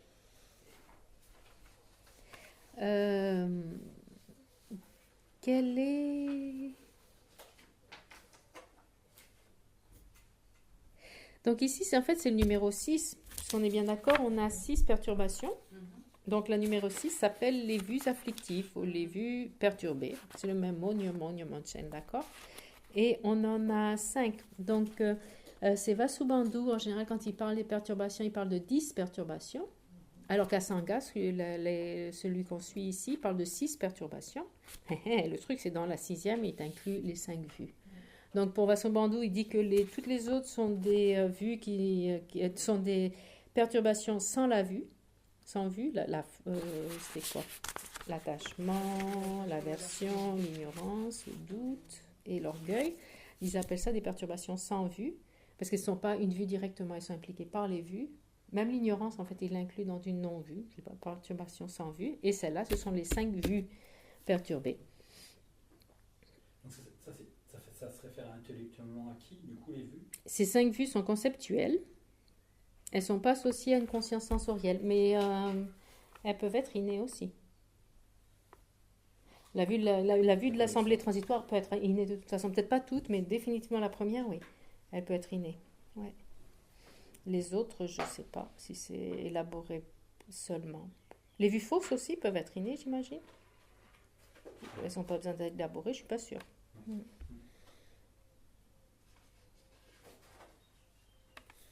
Donc une vue en général, le terme vue, c'est une position sur un sujet en particulier. Oui. Ici, les vues peuvent être perturbées, elles peuvent être vertueuses ou non, elles peuvent être contaminées ou non, elles peuvent être mondaines et supramondaines, etc. Il y a toutes sortes de vues. Ouais. Ici, on va parler des vues perturbées. Donc la première, c'est la vue de collection transitoire. Moi, je vous conseille, si vous êtes en train de vous endormir, de lire à haute voix la définition. Ça vous permet de pas vous endormir. Mais je commence à avoir des blancs des yeux. Sylvie, elle est près du micro, c'est mieux. Une intelligence affective qui observe... Merci, comme ça je ne m'endors pas. Une intelligence affective qui observe les 5 agrégats d'appropriation et les appréhende comme un jeu ou un lien réel. Vue, donc c'est une position, un point de vue, une idée, un concept, une notion. La collection, qu'est-ce qu'est la collection? On l'a ici. Exactement, la collection des agrégats, contaminés, appropriés. Et transitoire. Quel est l'aspect transitoire? Impermanent. Oui. Donc on parle d'une vue qui observe ces 5 agrégats contaminés d'appropriation. Ils sont impermanents, cette collection, et l'aperçoit comme étant le jeu, ou le mien, réel, veut dire qui existe véritablement, ou intrinsèquement si on est prasangika. Donc on peut voir ici qu'il y a 2 vues de la collection transitoire, le jeu et le mien. Ouais. D'abord on commence par la notion du jeu, et ensuite on continue avec la notion du mien. Le mien se réfère à quoi? Oui, mes agrégats, pas les agrégats, mes agrégats, le mien, les agrégats qui sont à moi. Oui. Je, et ce qui est identifié comme étant le je, ce sont ces agrégats. D'accord? Donc c'est voir ces agrégats comme étant le mien et le je comme étant je, moi, je. Mais il y a déjà une contradiction là, parce que déjà on dissocie je et mien, alors que dans notre comportement, enfin dans notre relation, on les considère comme étant une seule chose. Oui, ouais. Oui. On les dissocie pas. Ouais. Alors que déjà dès le départ, on fait une dissociation. Comme quoi Oui. Et d'autre part, la fonction agit comme support à toutes les vues. Ils disent que c'est comme une mère avec de nombreux enfants.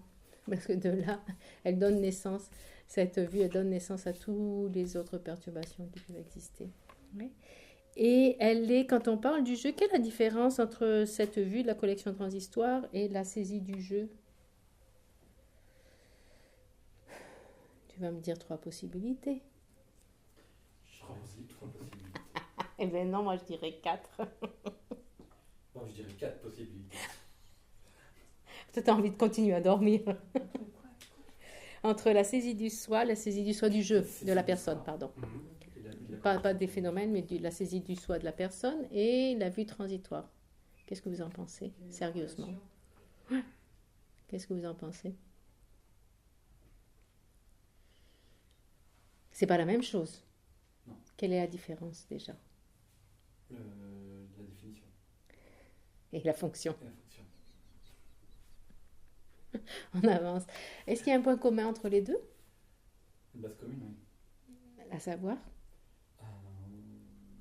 La conception fausse que j'existe véritablement.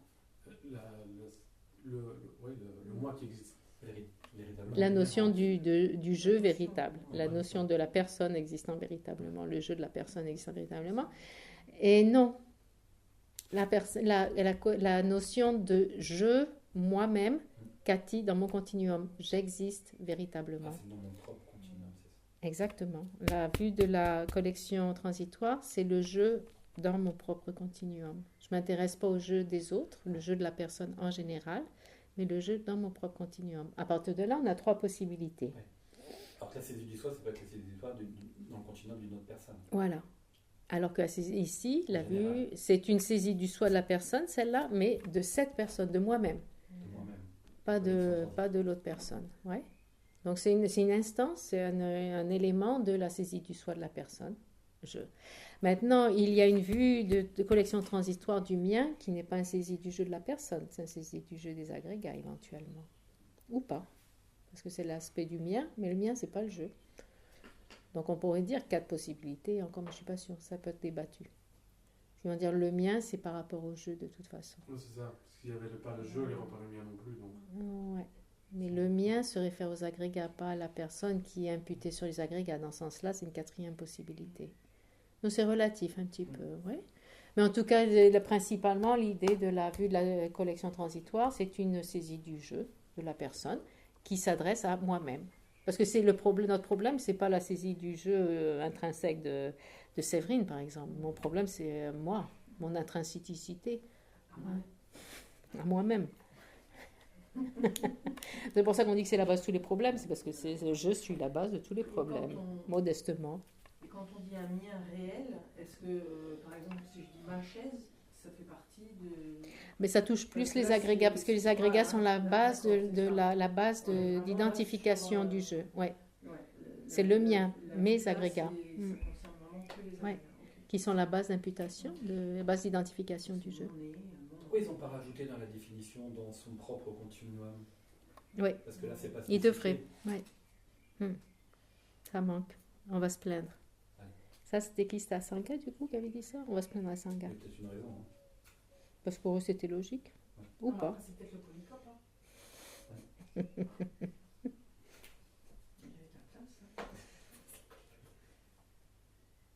Qu'est-ce qu'il y a d'autre à propos de ce jeu? On en parle tout le temps de la vue de la collection transistoire. Finalement, c'est pas si compliqué à comprendre. Mais c'est vrai que le terme semble tellement élaboré que c'est pas évident.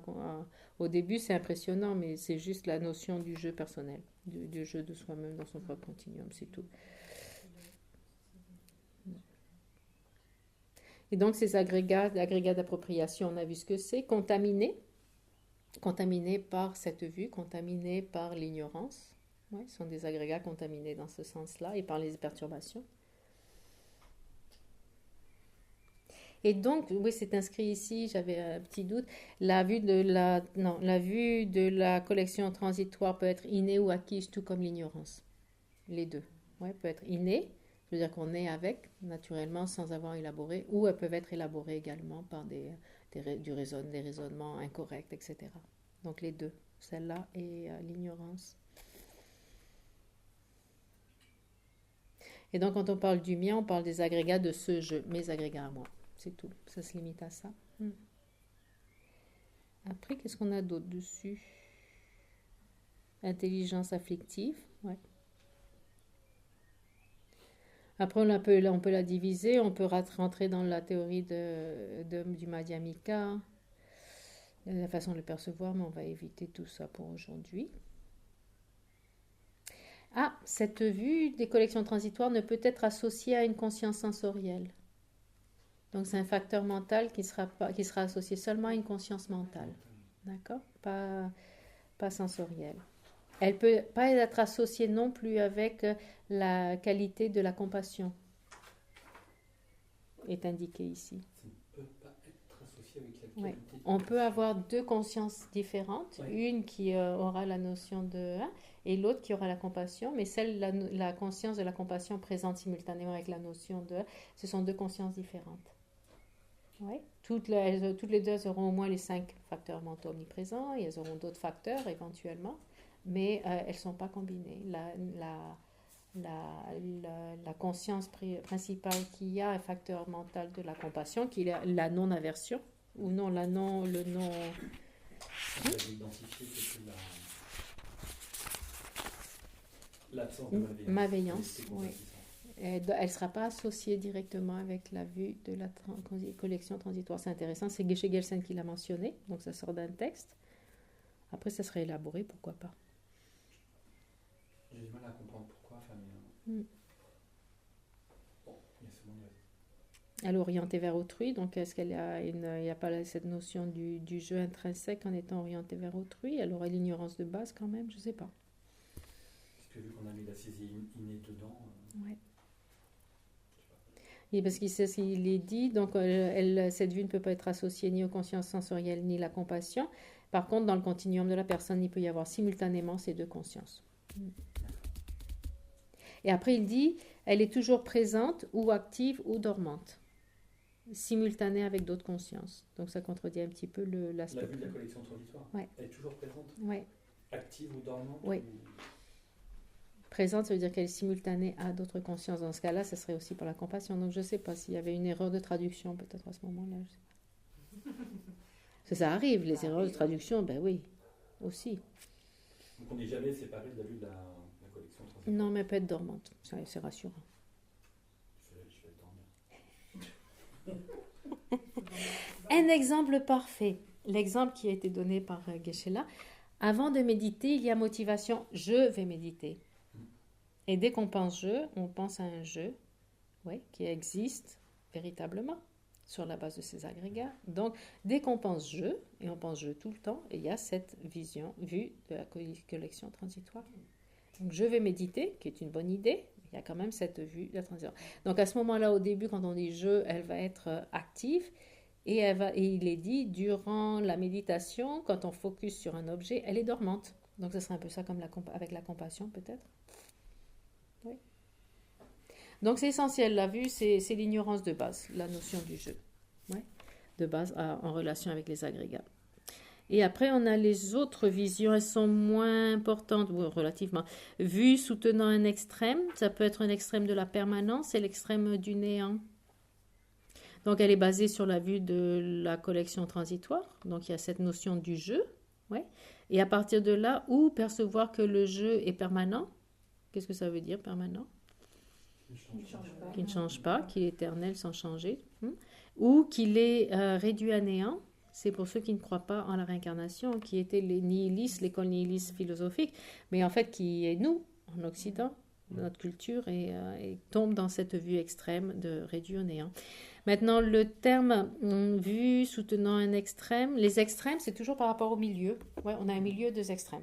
Donc le terme les vues des extrêmes, c'est souvent en relation avec la sagesse du milieu. Madhyamika, c'est la sagesse du milieu qui tombe dans aucun extrême. Donc chaque école va justifier pourquoi elle est au milieu sans tomber dans aucun extrême.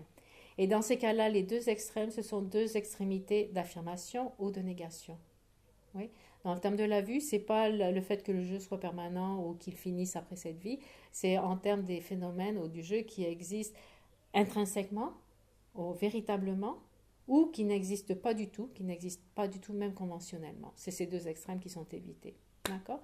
Donc c'est une autre notion des vues extrêmes, mais ce n'est pas celle qui est mentionnée ici.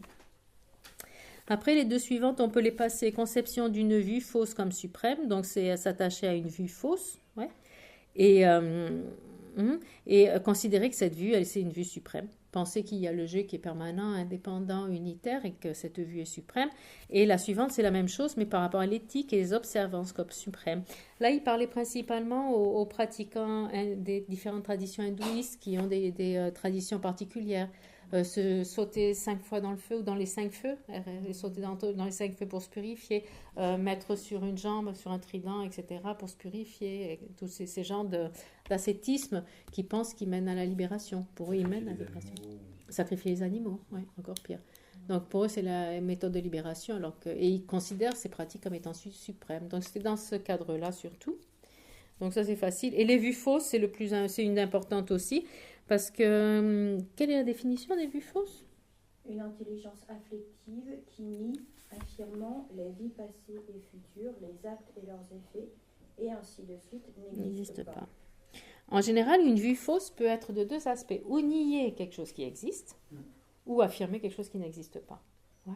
Ici, le plus important, le plus grave, c'est nier quelque chose qui existe, principalement de la notion de karma. Cause-effet, c'est le plus important. Ouais. Nier ça, c'est ce qu'on appelle une vue fausse. En général, une vue fausse peut être dans les deux sens. C'est ce qu'on avait vu avec l'auric, c'est la 7e de nos consciences du l'auric. À propos du... Là, on en est à quelle lettre? Les vues affligées, c'est quoi? E? Oui. D. Donc là, D, 6, 7, 8, 9. À propos de D9, le commentaire de Geshe Gelsen était... Ce conception de l'éthique et des observances comme suprême, il a simplement dit, c'est une perte de temps. De faire toutes ces pratiques qui sont inutiles, c'est juste une perte de temps. Voilà quoi. Résumé. Bref. Vue fausse, je pense qu'on a fini avec celle-là. Donc la pire, oui, c'est la vue qui nie la notion de cause à effet. C'est encore pire que toutes les autres vues fausses qu'il puisse y avoir. Ouais. Les vues fausses, elles peuvent toucher plein de choses, les causes, les effets, les objets, les actions, etc.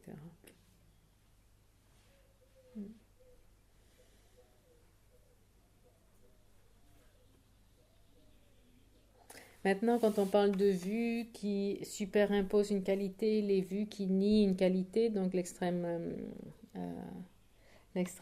affirmation, la vue transitoire, collection transitoire, est une surimposition. C'est surimposer, pardon, une surimposition. Surimposition, c'est surimposer une qualité au jeu qui n'existe pas, quelle est l'existence véritable, par exemple. Ouais. Surimposer un jeu qui n'existe pas en réalité. Alors qu'ici, la vue fausse, c'est l'opposé, c'est une vue qui nie quelque chose qui est un fait, la loi du karma.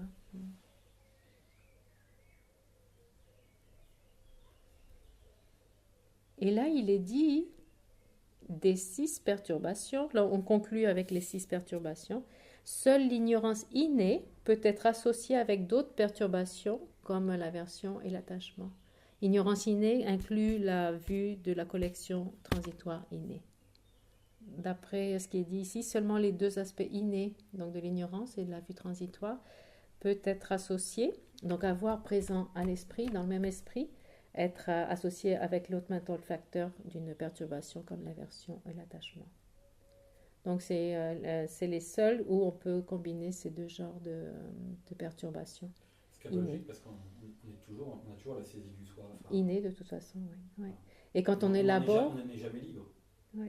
Et quand le temps qu'on élabore, tant que quelque chose qui est élaboré n'aura pas cet impact non plus. Il n'aura pas cette présence non plus.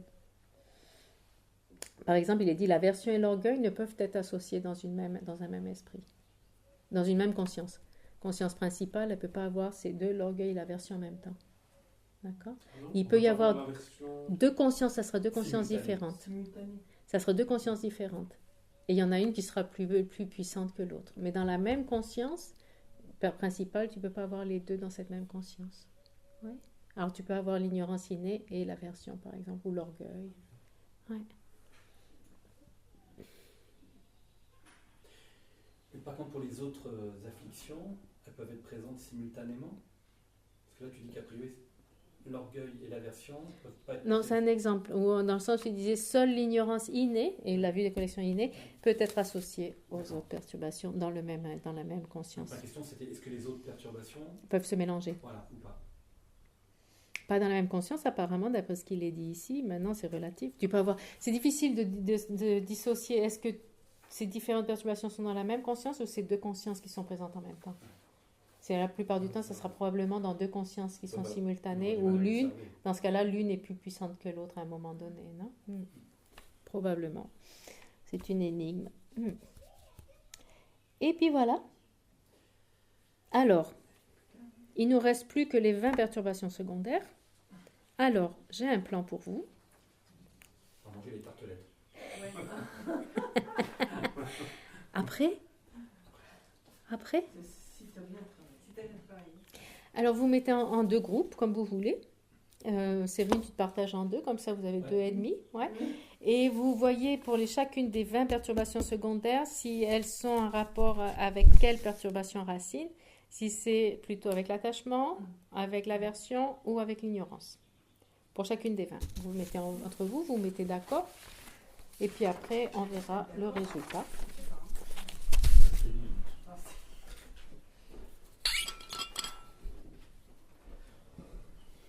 Je croyais que tu avais chopé une tartelette déjà. Moi aussi.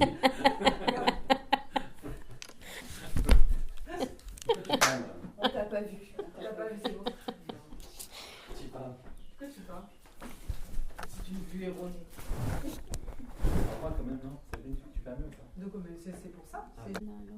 Voilà. Donc les réponses, les 20. On va commencer les 20 perturbations secondaires. À quoi elles sont reliées par rapport aux 3 poisons? Le premier, la colère, facile. L'aversion. On est d'accord. Là, rien de particulier. La rancune, L'aversion, pareil. trop facile. La mauvaise foi. L'ignorance. Et pourquoi? C'est marqué dans la définition.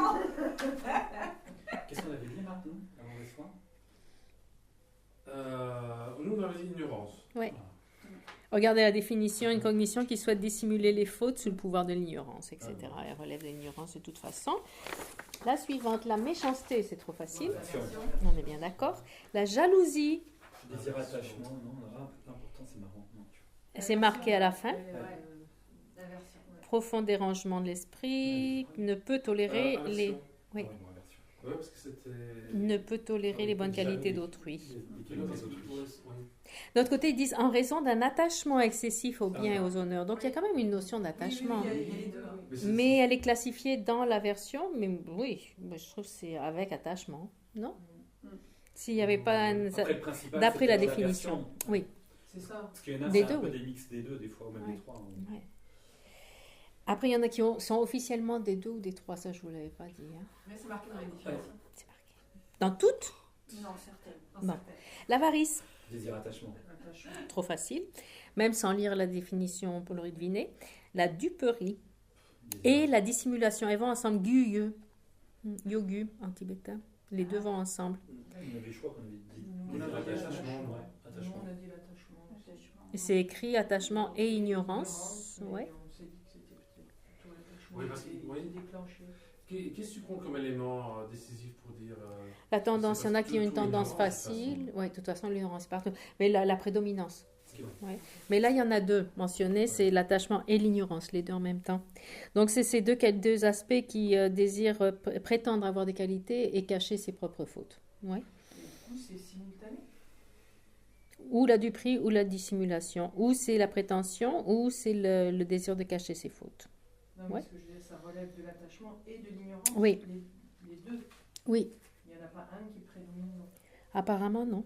D'accord. L'attachement, si. Parce que nous, justement, Je pense qu'il y a un côté attachement. Ils exagèrent aussi. Il y a attachement à la réputation, etc. Oui. Qui déclenchait quand même. Oui. Oui, de toute façon, oui. Mais apparemment, là, dans ces... Ils font pas... C'est les seuls, d'ailleurs, qui ont seulement 2 poisons mélangés. Ensuite, la suffisance. C'est marqué. Ouais, attachement. Qu'est-ce qu'on avait dit? L'attachement. Dissimulation, c'est ça? Non, Ouais. Suffisance. On en a au numéro 9. Parce que duperie et dissimulation, elles sont traitées ensemble. Souvent, c'est même un seul mot dans d'autres contextes. Et c'était attention et ignorance. Suffisance. Suffisance, c'est une forme d'orgueil, en fait. Hein. Bon, l'attachement. Mais l'attachement, je comprends parce que ça exagère. Tu vois, ça exagère quand même Mhm. la forme de joie. Oui. Après la malveillance, bon, facile. Aversion. Oui, l'aversion. Ouais. Après l'absence de conscience morale. On avait dit l'ignorance. Ben là, c'est écrit. Elle relève de l'attachement, de l'aversion et de l'ignorance, des trois. On avait dit principalement l'ignorance comme prédominant. Après, Mhm. parce qu'en fait, comme tu sais pas ce qu'il faut cultiver et abandonner, du coup, c'est plutôt l'ignorance. Tu vas t'engager dans des actes qui vont t'amener de la souffrance, mais en fait, tu vas voler quelqu'un parce que tu dis je vais avoir de l'argent, Mhm, mhm. mais en fait, ça va t'amener de la souffrance. Et de notre côté, il y a l'attachement aussi. L'envie d'acquérir quelque chose. Aussi. Pour ça qu'il mélange les trois. Il dit ça mélange les trois. Et pour l'absence de honte aussi, de décence et de... C'était quoi l'autre hein? C'est les trois. La même chose. Ils disent que ça mélange des trois. La léthargie, la torpeur. On avait dit l'ignorance, je crois. Oui, c'est marqué dessus. Principalement. Le sommeil est relié, est connecté à l'ignorance d'ailleurs, en général. Et là, on va le voir un petit peu après si on a le temps. L'agitation mentale Ouais, l'attachement plutôt. s'y engage avec soif. Maintenant, il y a une différence et on a la distraction plus loin. Oui, la distraction sera le numéro 20. On va le voir, la différence entre ces deux. Agitation et distraction après. L'absence de foi. Oui. La paresse. Oui. On est d'accord? Ouais. La négligence. Le laisser aller. On avait dit l'ignorance. L'attachement, mais avec ignorance aussi, on n'a pas trop réussi à départager les deux. En fait, elle est associée aux trois d'après ce schéma. Elle est associée aux Plus à trois. l'ignorance, ouais. Laisser aller associé aux trois d'après eux. L'oubli. L'ignorance. Ouais. Le manque de vigilance. On a mis. C'est intéressant parce qu'on n'avait pas la vigilance, l'introspection, vous vous rappelez, on ne l'avait pas en tant que facteur mental positif, vertueux. Alors que là, son opposé, il est présenté ici dans les perturbations secondaires. Ouais. Donc c'est parti de l'ignorance. Et la distraction, c'est marqué en bas, On avait dit les trois. l'attachement. En fait, ça relève des trois d'après. Ouais. Donc il y a une différence entre distraction et comment on appelle ça, l'excitation ou l'agitation mentale. En fait, c'est juste une convention qu'on a entre nous, ce qui est appelé GEPA, qui est un des deux obstacles principaux à shamatha. Oui, c'est ce qu'on appelle agitation, excitation, c'est une distraction qui est due à l'attachement. Ouais. Et toutes les autres distractions qui peuvent être dues à la colère ou à l'ignorance, etc., sont juste des distractions. Et pourquoi, quand on parle de l'obstacle à shamatha, on parle de ce genre de distraction qui est due à l'attachement et pas des autres en général? Parce que c'est la distraction la plus subtile. Et parce que quand on est distrait par un objet du désir, non, c'est facile d'y rester dessus. C'est comme avant la différence entre l'attachement et l'aversion. L'aversion, on le sent que ça ne va pas, on l'enlève. Alors que là, c'est encore cet aspect subtil de l'attachement qui fait qu'on continue avec cet objet de distraction qui est basé sur l'attachement. Par exemple, en yoni, quand on est en train d'avoir des fantaisies sur tous les repas qu'on va pouvoir se faire après, ou sur la pureté de l'eau qu'on va enfin pouvoir boire le lundi matin après. Hein. Donc, oui. Et on ne se rend pas compte, on est facilement, on se laisse attraper par ce genre de distraction qui est due à l'attachement. Mais par contre, là, on parle de distraction, mais c'est la dispersion. Là. C'est ce qu'on appelle toutes les deux. Toutes les deux, c'est l'esprit qui s'en va. En fait, elles ont deux la même fonction. La dispersion, c'est plus en relation avec l'attachement. Le terme qu'on utilise ici, d'habitude, c'est agitation ou excitation mentale. La façon GEPA dont on le traduit d'habitude. Mais toutes les deux sont l'esprit qui se détache de son objet de concentration pour aller quelque part, pour aller vagabonder à l'extérieur. Okay. Dans ce sens-là, je les appelle toutes les deux distractions. Elles ont cette même fonction de sortir de l'objet, de la concentration de l'objet, aller ailleurs. Sauf que, pour ça que j'appelle distraction ou dispersion, distraction. Et donc, l'une sera reliée au désir et à l'attachement, et c'est la plus insidieuse. Les deux.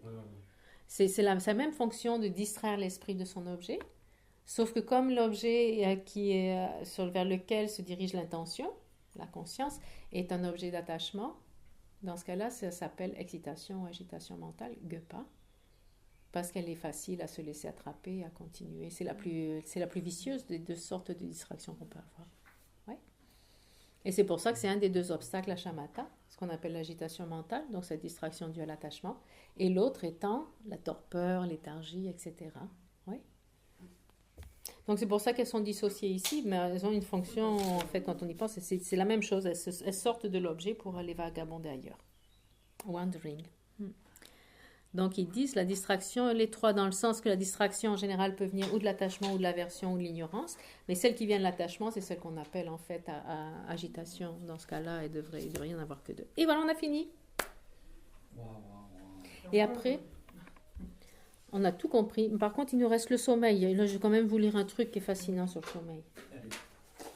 C'est TP? Pardon? Travaux pratiques du sommeil? J'ai pas compris. Je pense que j'ai compris. On peut essayer. Ah oui, j'ai compris. Non. Ça y est, c'est passé. La sieste est passée. Ouais, là, c'est bon. C'est ce soir même. Donc les 4 facteurs mentaux variables, c'est simplement parce qu'en eux-mêmes, par eux-mêmes, ils ne sont ni vertueux ni non vertueux, mais ils peuvent se transformer en quelque chose de vertueux, non vertueux, suivant la motivation, suivant ce qu'il y a derrière. D'accord? Alors que tous les autres facteurs, où ils sont par entité vertueux ou non vertueux ou neutres, comme on l'a vu, même la vue transitoire et tout ça, ceux-là, par eux-mêmes, ils peuvent se transformer en quelque chose, en un facteur mental vertueux ou non vertueux, suivant la motivation. Et donc, c'est l'importance, le sommeil, c'est évident. Définition, une cognition à cause de laquelle l'engagement dans les objets des consciences sensorielles se retire. Et on peut citer 3 occasions où les consciences sensorielles deviennent dormantes. Quelles sont ces occasions? Ou 4, si vous voulez. On tombe dans les pommes, donc ça fait 4. Et c'est la 4e. Le sommeil. La mort. Et la concentration. Ouais. Et après tomber dans les pommes, après on peut compter le coma, à part de tomber dans les pommes. Ça en fait 5. Alors ça, une version un peu plus élaborée de la tombage dans les pommes. Et donc l'esprit se retire vers l'intérieur. Ouais. Et les causes qu'il définit comme la lourdeur du corps, la faiblesse, la fatigue, la prise en compte des signes d'obscurité. Mais il y en a encore d'autres qui sont mentionnés ici, comme l'alimentation et autres. Hein. C'est mentionné là. Et le sommeil relève de l'ignorance. Ouais. Oui. Je vais arrêter de dormir. Non, au contraire, mais non. Il faut être malin. Il faut dormir la nuit, il faut faire 2 siestes, une le matin, une l'après-midi. C'est comme tu fais une action, tu vois, tu as une bonne motivation, une action vertueuse, c'est mieux que d'être réveillé. Il vaut mieux dormir avec une bonne motivation. De toute façon. Mais là, de façon générale, ça relève de l'ignorance, le sommeil. Mais oui, tu n'as aucun discernement.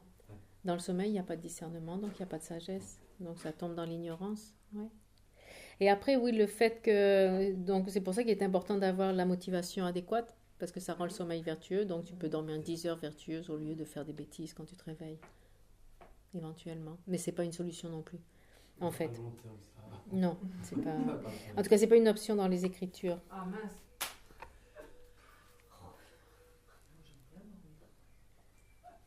Maintenant, ah ben voilà, ah ben non, c'est Nagarjuna, mais c'est l'autre texte, la lettre à un ami qui dit « Vous qui êtes sensés, oui, n'est-ce pas? Occupez-vous la journée entière, ainsi que la première et la dernière veille de la nuit.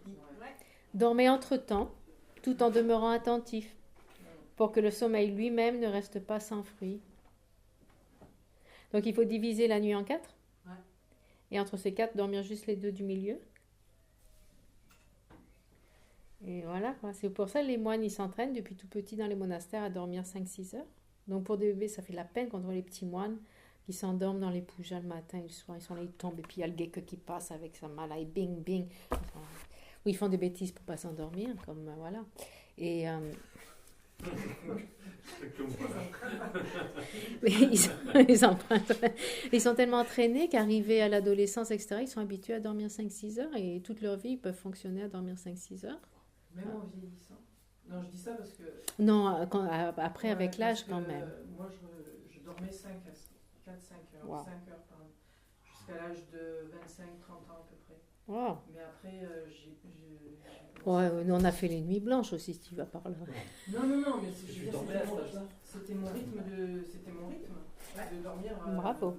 Mais maintenant, je suis à 7 heures. moins de 7 heures, je commence à être un peu... Puis la mauvaise nouvelle, c'est que ça va empirer. Donc, voilà, c'est ça. Non, mais c'est Normalement, pour on ça a que moins je dis, besoin de dormir en vieillissant. Ben, ça dépend. J'ai vraiment Lama, avant il dormait pas, et là il dort. Mais il a 94 ans quand même, et il voyage le monde entier. Hein. Mais depuis quelques années, oui, il dort plus, beaucoup plus. Il y a moins d'énergie. Arrivé à 80-90, il y a moins d'énergie. Ma mère, elle est obligée de faire des pauses, par exemple, 84 ans. Ouais. On le voit. Jusqu'à 70 ans, je pense que 75, peut-être ça peut être raisonnable, mais après, boum, il y a un certain déclin. Tenzin Palmo qui disait quand elle était dans sa grotte, là, au début, elle ne dormait pas du tout. Elle ne dormait pas. Donc elle enchaînait les sessions de méditation, machin. Mais à la fin, elle disait qu'elle dormait quand même quelques heures. Ouais, quelques heures. La Masopa. La Masopa, depuis tout petit. Ben, c'est ça. Il y a la qualité de la concentration. Avec quand il développe la concentration, il y a moins besoin de dormir. On le voit. C'est toi qui disais l'autre jour, au lieu de nous, on est tous partis faire la sieste, soit tu as médité, tu étais tout frais, nous on était comme avec le blanc dans les yeux. Quoi. Donc oui, le pouvoir de la concentration, le prana, etc. Il y a les techniques de prana et tout. Donc il y a des trucs. Quand on a fait chiner avec Céline, on était un peu survoltés. Ouais. Là, c'est parce qu'il y a un excès de l'eau. Ça, c'est pas forcément bon non plus. Enfin, quand je dis survolté, dans le sens où malgré... on sentait qu'on était un peu fatigué quand même, mais on arrivait quand même à garder l'esprit. Et on voit la différence en termes de nourriture aussi. Par exemple, le fait de ne pas manger le soir, ils le disent bien, le sommeil est plus léger. Tu te réveilles parce que tu as faim, c'est évident. Non, même pas. Mais c'est ça, exactement. Donc il y a beaucoup de facteurs qui font qu'on va dormir plus ou moins. Et puis après, c'est la question de nature. Quoi. Si on a un gros bébé, on a un gros bébé. Et puis voilà. Oui, il y a une méditation juste avant de dormir. Moi, ça marche bien ça. Quand je médite sur la lumière, ça. Tu t'endors ou pas? Non, je dors mieux après. Comment tu fais? Mais si avant, je fais une méditation sur la lumière claire en fait. Avant de t'endormir. Avant de m'endormir, ouais. Et ça t'empêche pas de dormir? Non. Tu fermes les yeux, tu vois la lumière? Non, mais je fais d'abord une méditation et puis je vais dormir. Donc je ne pas quand je. Dernière méditation avant d'aller te coucher. Ça. Parce qu'il y a aussi donc. Ça calme vraiment le. Oui. Ça peut être un facteur. On va essayer. Allez, on va essayer. On s'en parle. Et l'histoire de la motivation, donc c'est se préparer au sommeil. Ça, c'est une motivation qu'on fait une fois couché. Pour ceux qui ne s'endorment pas automatiquement, mais des fois, j'ai pas le temps, c'est poum, dormi déjà directement. Mais l'idée, c'est d'avoir cette motivation en dormant, développer une attitude positive. Ça peut être ou bodhicitta, renoncement, visualiser qu'on est dans les bras du maître, par exemple, protégé, et la vacuité, etc. Oui, interdépendance, vacuité, par tout ce qu'on exemple, fait. je m'endors et pourvu que Que je me réveille demain. Non, mais je fais du mal à personne. que mon sommeil réparateur soit bénéfique. à tous les êtres. Les êtres, ouais. Ouais, c'est ça. Que je puisse me réveiller demain, ou que je puisse avoir cette nuit, mais accumuler les mérites, les conditions pour être bénéfique aux êtres, que je puisse obtenir l'éveil pour le bien de tous les êtres, que ce soit cette nuit éventuellement, c'est encore mieux. Ouais. Après, il y a la visualisation où on visualise notre lama comme un Bouddha et on est dans son regasso en anglais, je sais pas en français, en espagnol, dans son giron, et on s'endort comme ça aussi, c'est une autre façon. Après, méditer sur l'esprit de la nature, l'esprit de la nature d'esprit. L'esprit de la nature. L'esprit de la nature. On est chez les druides. Assurance druide. Un peu de potion magique. Tout ça, c'est enregistré. Attendez un petit peu. Pour la postérité. Non, la nature de l'esprit, donc la claire lumière, c'est une idée aussi, la vacuité. Quoi. Méditer la vacuité, ils disent que c'est phénoménal pour s'endormir. Méditation sur la vacuité de l'esprit. Ou la motivation, c'est ça, que je puisse être bénéfice tous les êtres, que je puisse obtenir l'éveil, et s'endormir avec ça. C'est bien aussi si on a le temps, si on est encore réveillé avant d'abord, de se réjouir de toutes les actions positives qu'on a fait dans la journée, parce que ça les multiplie. C'est le truc des paresseux intelligents, ça, le rejoicing, c'est vraiment essentiel. Ça coûte rien et puis boum. Donc se réjouir de ce qu'on a fait de positif, et tant qu'à faire tout ce qu'ont fait tous les êtres de positif, se reconnaître les actes négatifs et les purifier, ça serait bien de prendre le temps avant de se coucher. Et si on a encore réveillé la motivation, mais cette motivation de base pour le sommeil, ou la visualisation avec le lama, ou la vacuité, ou bodhicitta et autres. Et ils disent que dans ces cas-là, les 7-8 heures de sommeil qu'il y aura seront positifs, vertueux. Et l'idée, c'est le matin se réveiller avec la même attitude en plus. Ouais. Voilà. Et puis c'est tout. Après, le regret peut être positif, négatif, c'est facile à comprendre. Si on regrette une action négative, ça devient vertueux. Si on regrette une action positive, ça devient non vertueux. L'analyse et l'investigation, c'est pareil. C'est analyser quelque chose de vertueux ou pas. Oui. Et la différence entre investigation et analyse, c'est que l'une est plus grossière et l'autre est plus subtile. C'est tout. Et elles relèvent de la sagesse toutes les deux. Et voilà, maintenant on a tout compris. Il est 16h30 et on a tout compris. Eh bien, quel timing, hein? Bravo, Cathy. Oh, dis donc. Par contre, on n'a pas fini les discussions. Ah ben non. Ouais. Ça, c'est un problème. Ouais. La prochaine fois. Ouais, c'est ça. Enfin, moi, j'ai noté qu'il fallait lire la guirlande précieuse de Voilà, c'est ça. Ça, c'est Aussi. C'est ton programme. Demandez à un lama qui vous la donne, qui vous donne ses enseignements. C'est magnifique. Il faut demander à des chefs. C'est long comme texte Ah oui, c'est Assez pas- long quand même. Non, on l'a fait. C'est en français. Oh, oui. On l'a fait, on a pris le temps, mais on a duré 4-5 mois, Et le texte en lui-même, il est long. relativement. Mais ça peut être fait à la façon un guéché, il le fait comme il veut, hein, Oui, non, en c'est raccourci. pour Mais ça que- prend un certain temps. C'est bien de le faire sur un cycle. Ça peut être un cycle, là, comme vous avez fait le Jong, Le par Jong, exemple, ouais. ce genre de cycle, comme ça, tout, une fois par mois, pendant, jusqu'à ce que ça dure. Ouais, bah oui, parce qu'au toute début, façon. ça devait durer 3 week-ends. Bon, là, vous en avez pour 10 ans, c'est bien.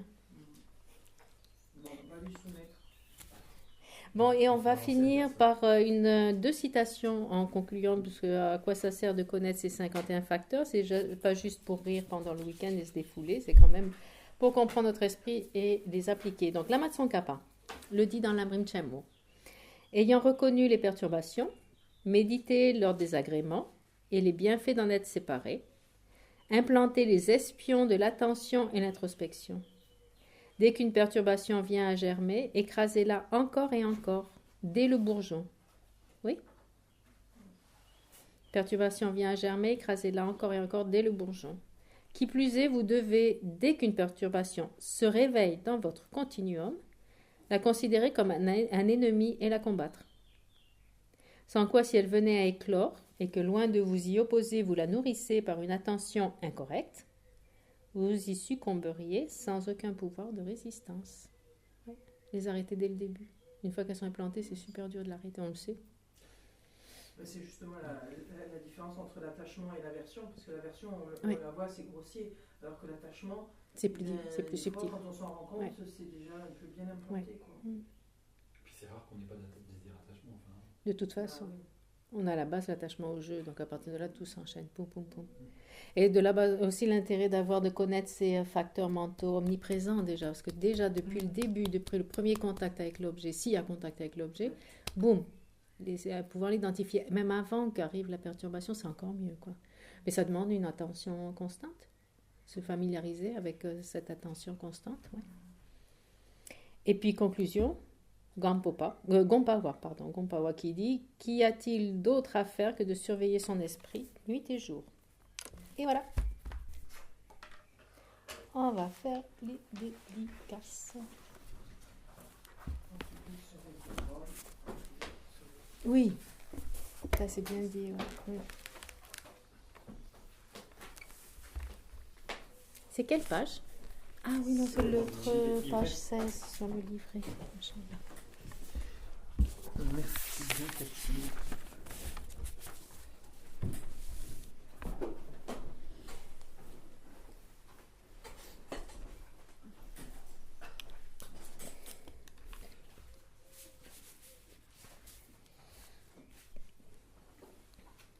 Donc, on va dédier tous les mérites et la sagesse accumulée durant tous ces week-ends qu'on a passés ensemble, tous ces échanges qu'on a eus ensemble, pour améliorer notre condition mentale, pour développer notre potentiel mental, pour être efficace et pour nous-mêmes et utile à tous les êtres, sans exception.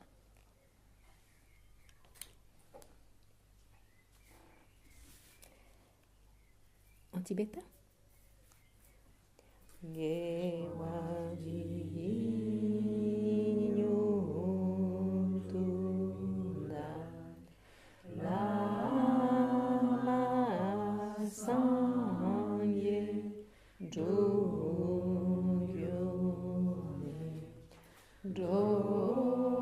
Doa Chitya Maluha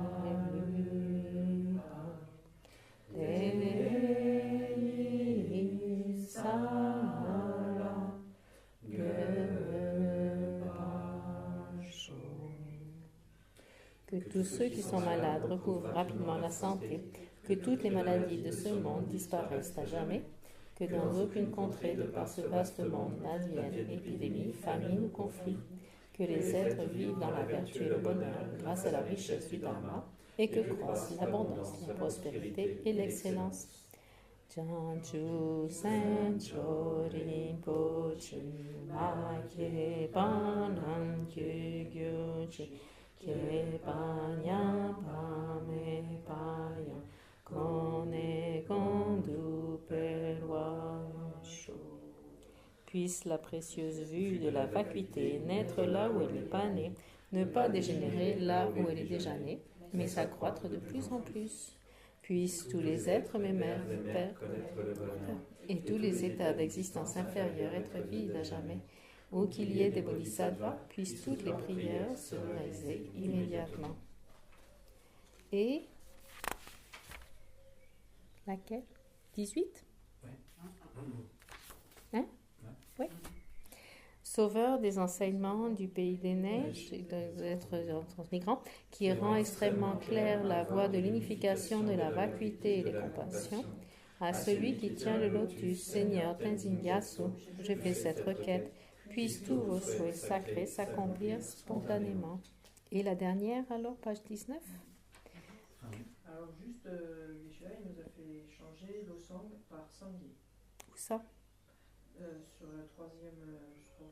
19 tout en bas. D'accord. Troisième ligne. Ah, parce que l'obsang, ça se réfère à la Matsangkapa, et Sangye, c'est aux enseignements du Bouddha, donc c'est plus général, ça a du sens. Et du Ouais. coup, on peut inclure, Tout. entre autres, la réincarnation de Yosuka. D'accord, très bien. Puisse la vie de mon maître pur et parfait être stable, et ses actions parfaites et divines prospèrent dans les directions. Puisse le flambeau des enseignements des Bouddhas demeurer à jamais pour dissiper l'obscurité de tous les êtres des trois mondes. Et voilà. Il faudrait le changer en français aussi. Ouais, c'est ça, ouais. Ben, c'est le but du jeu. C'est quand on a dit qu'il y a- Merci bien, Cathy. Merci. Oui.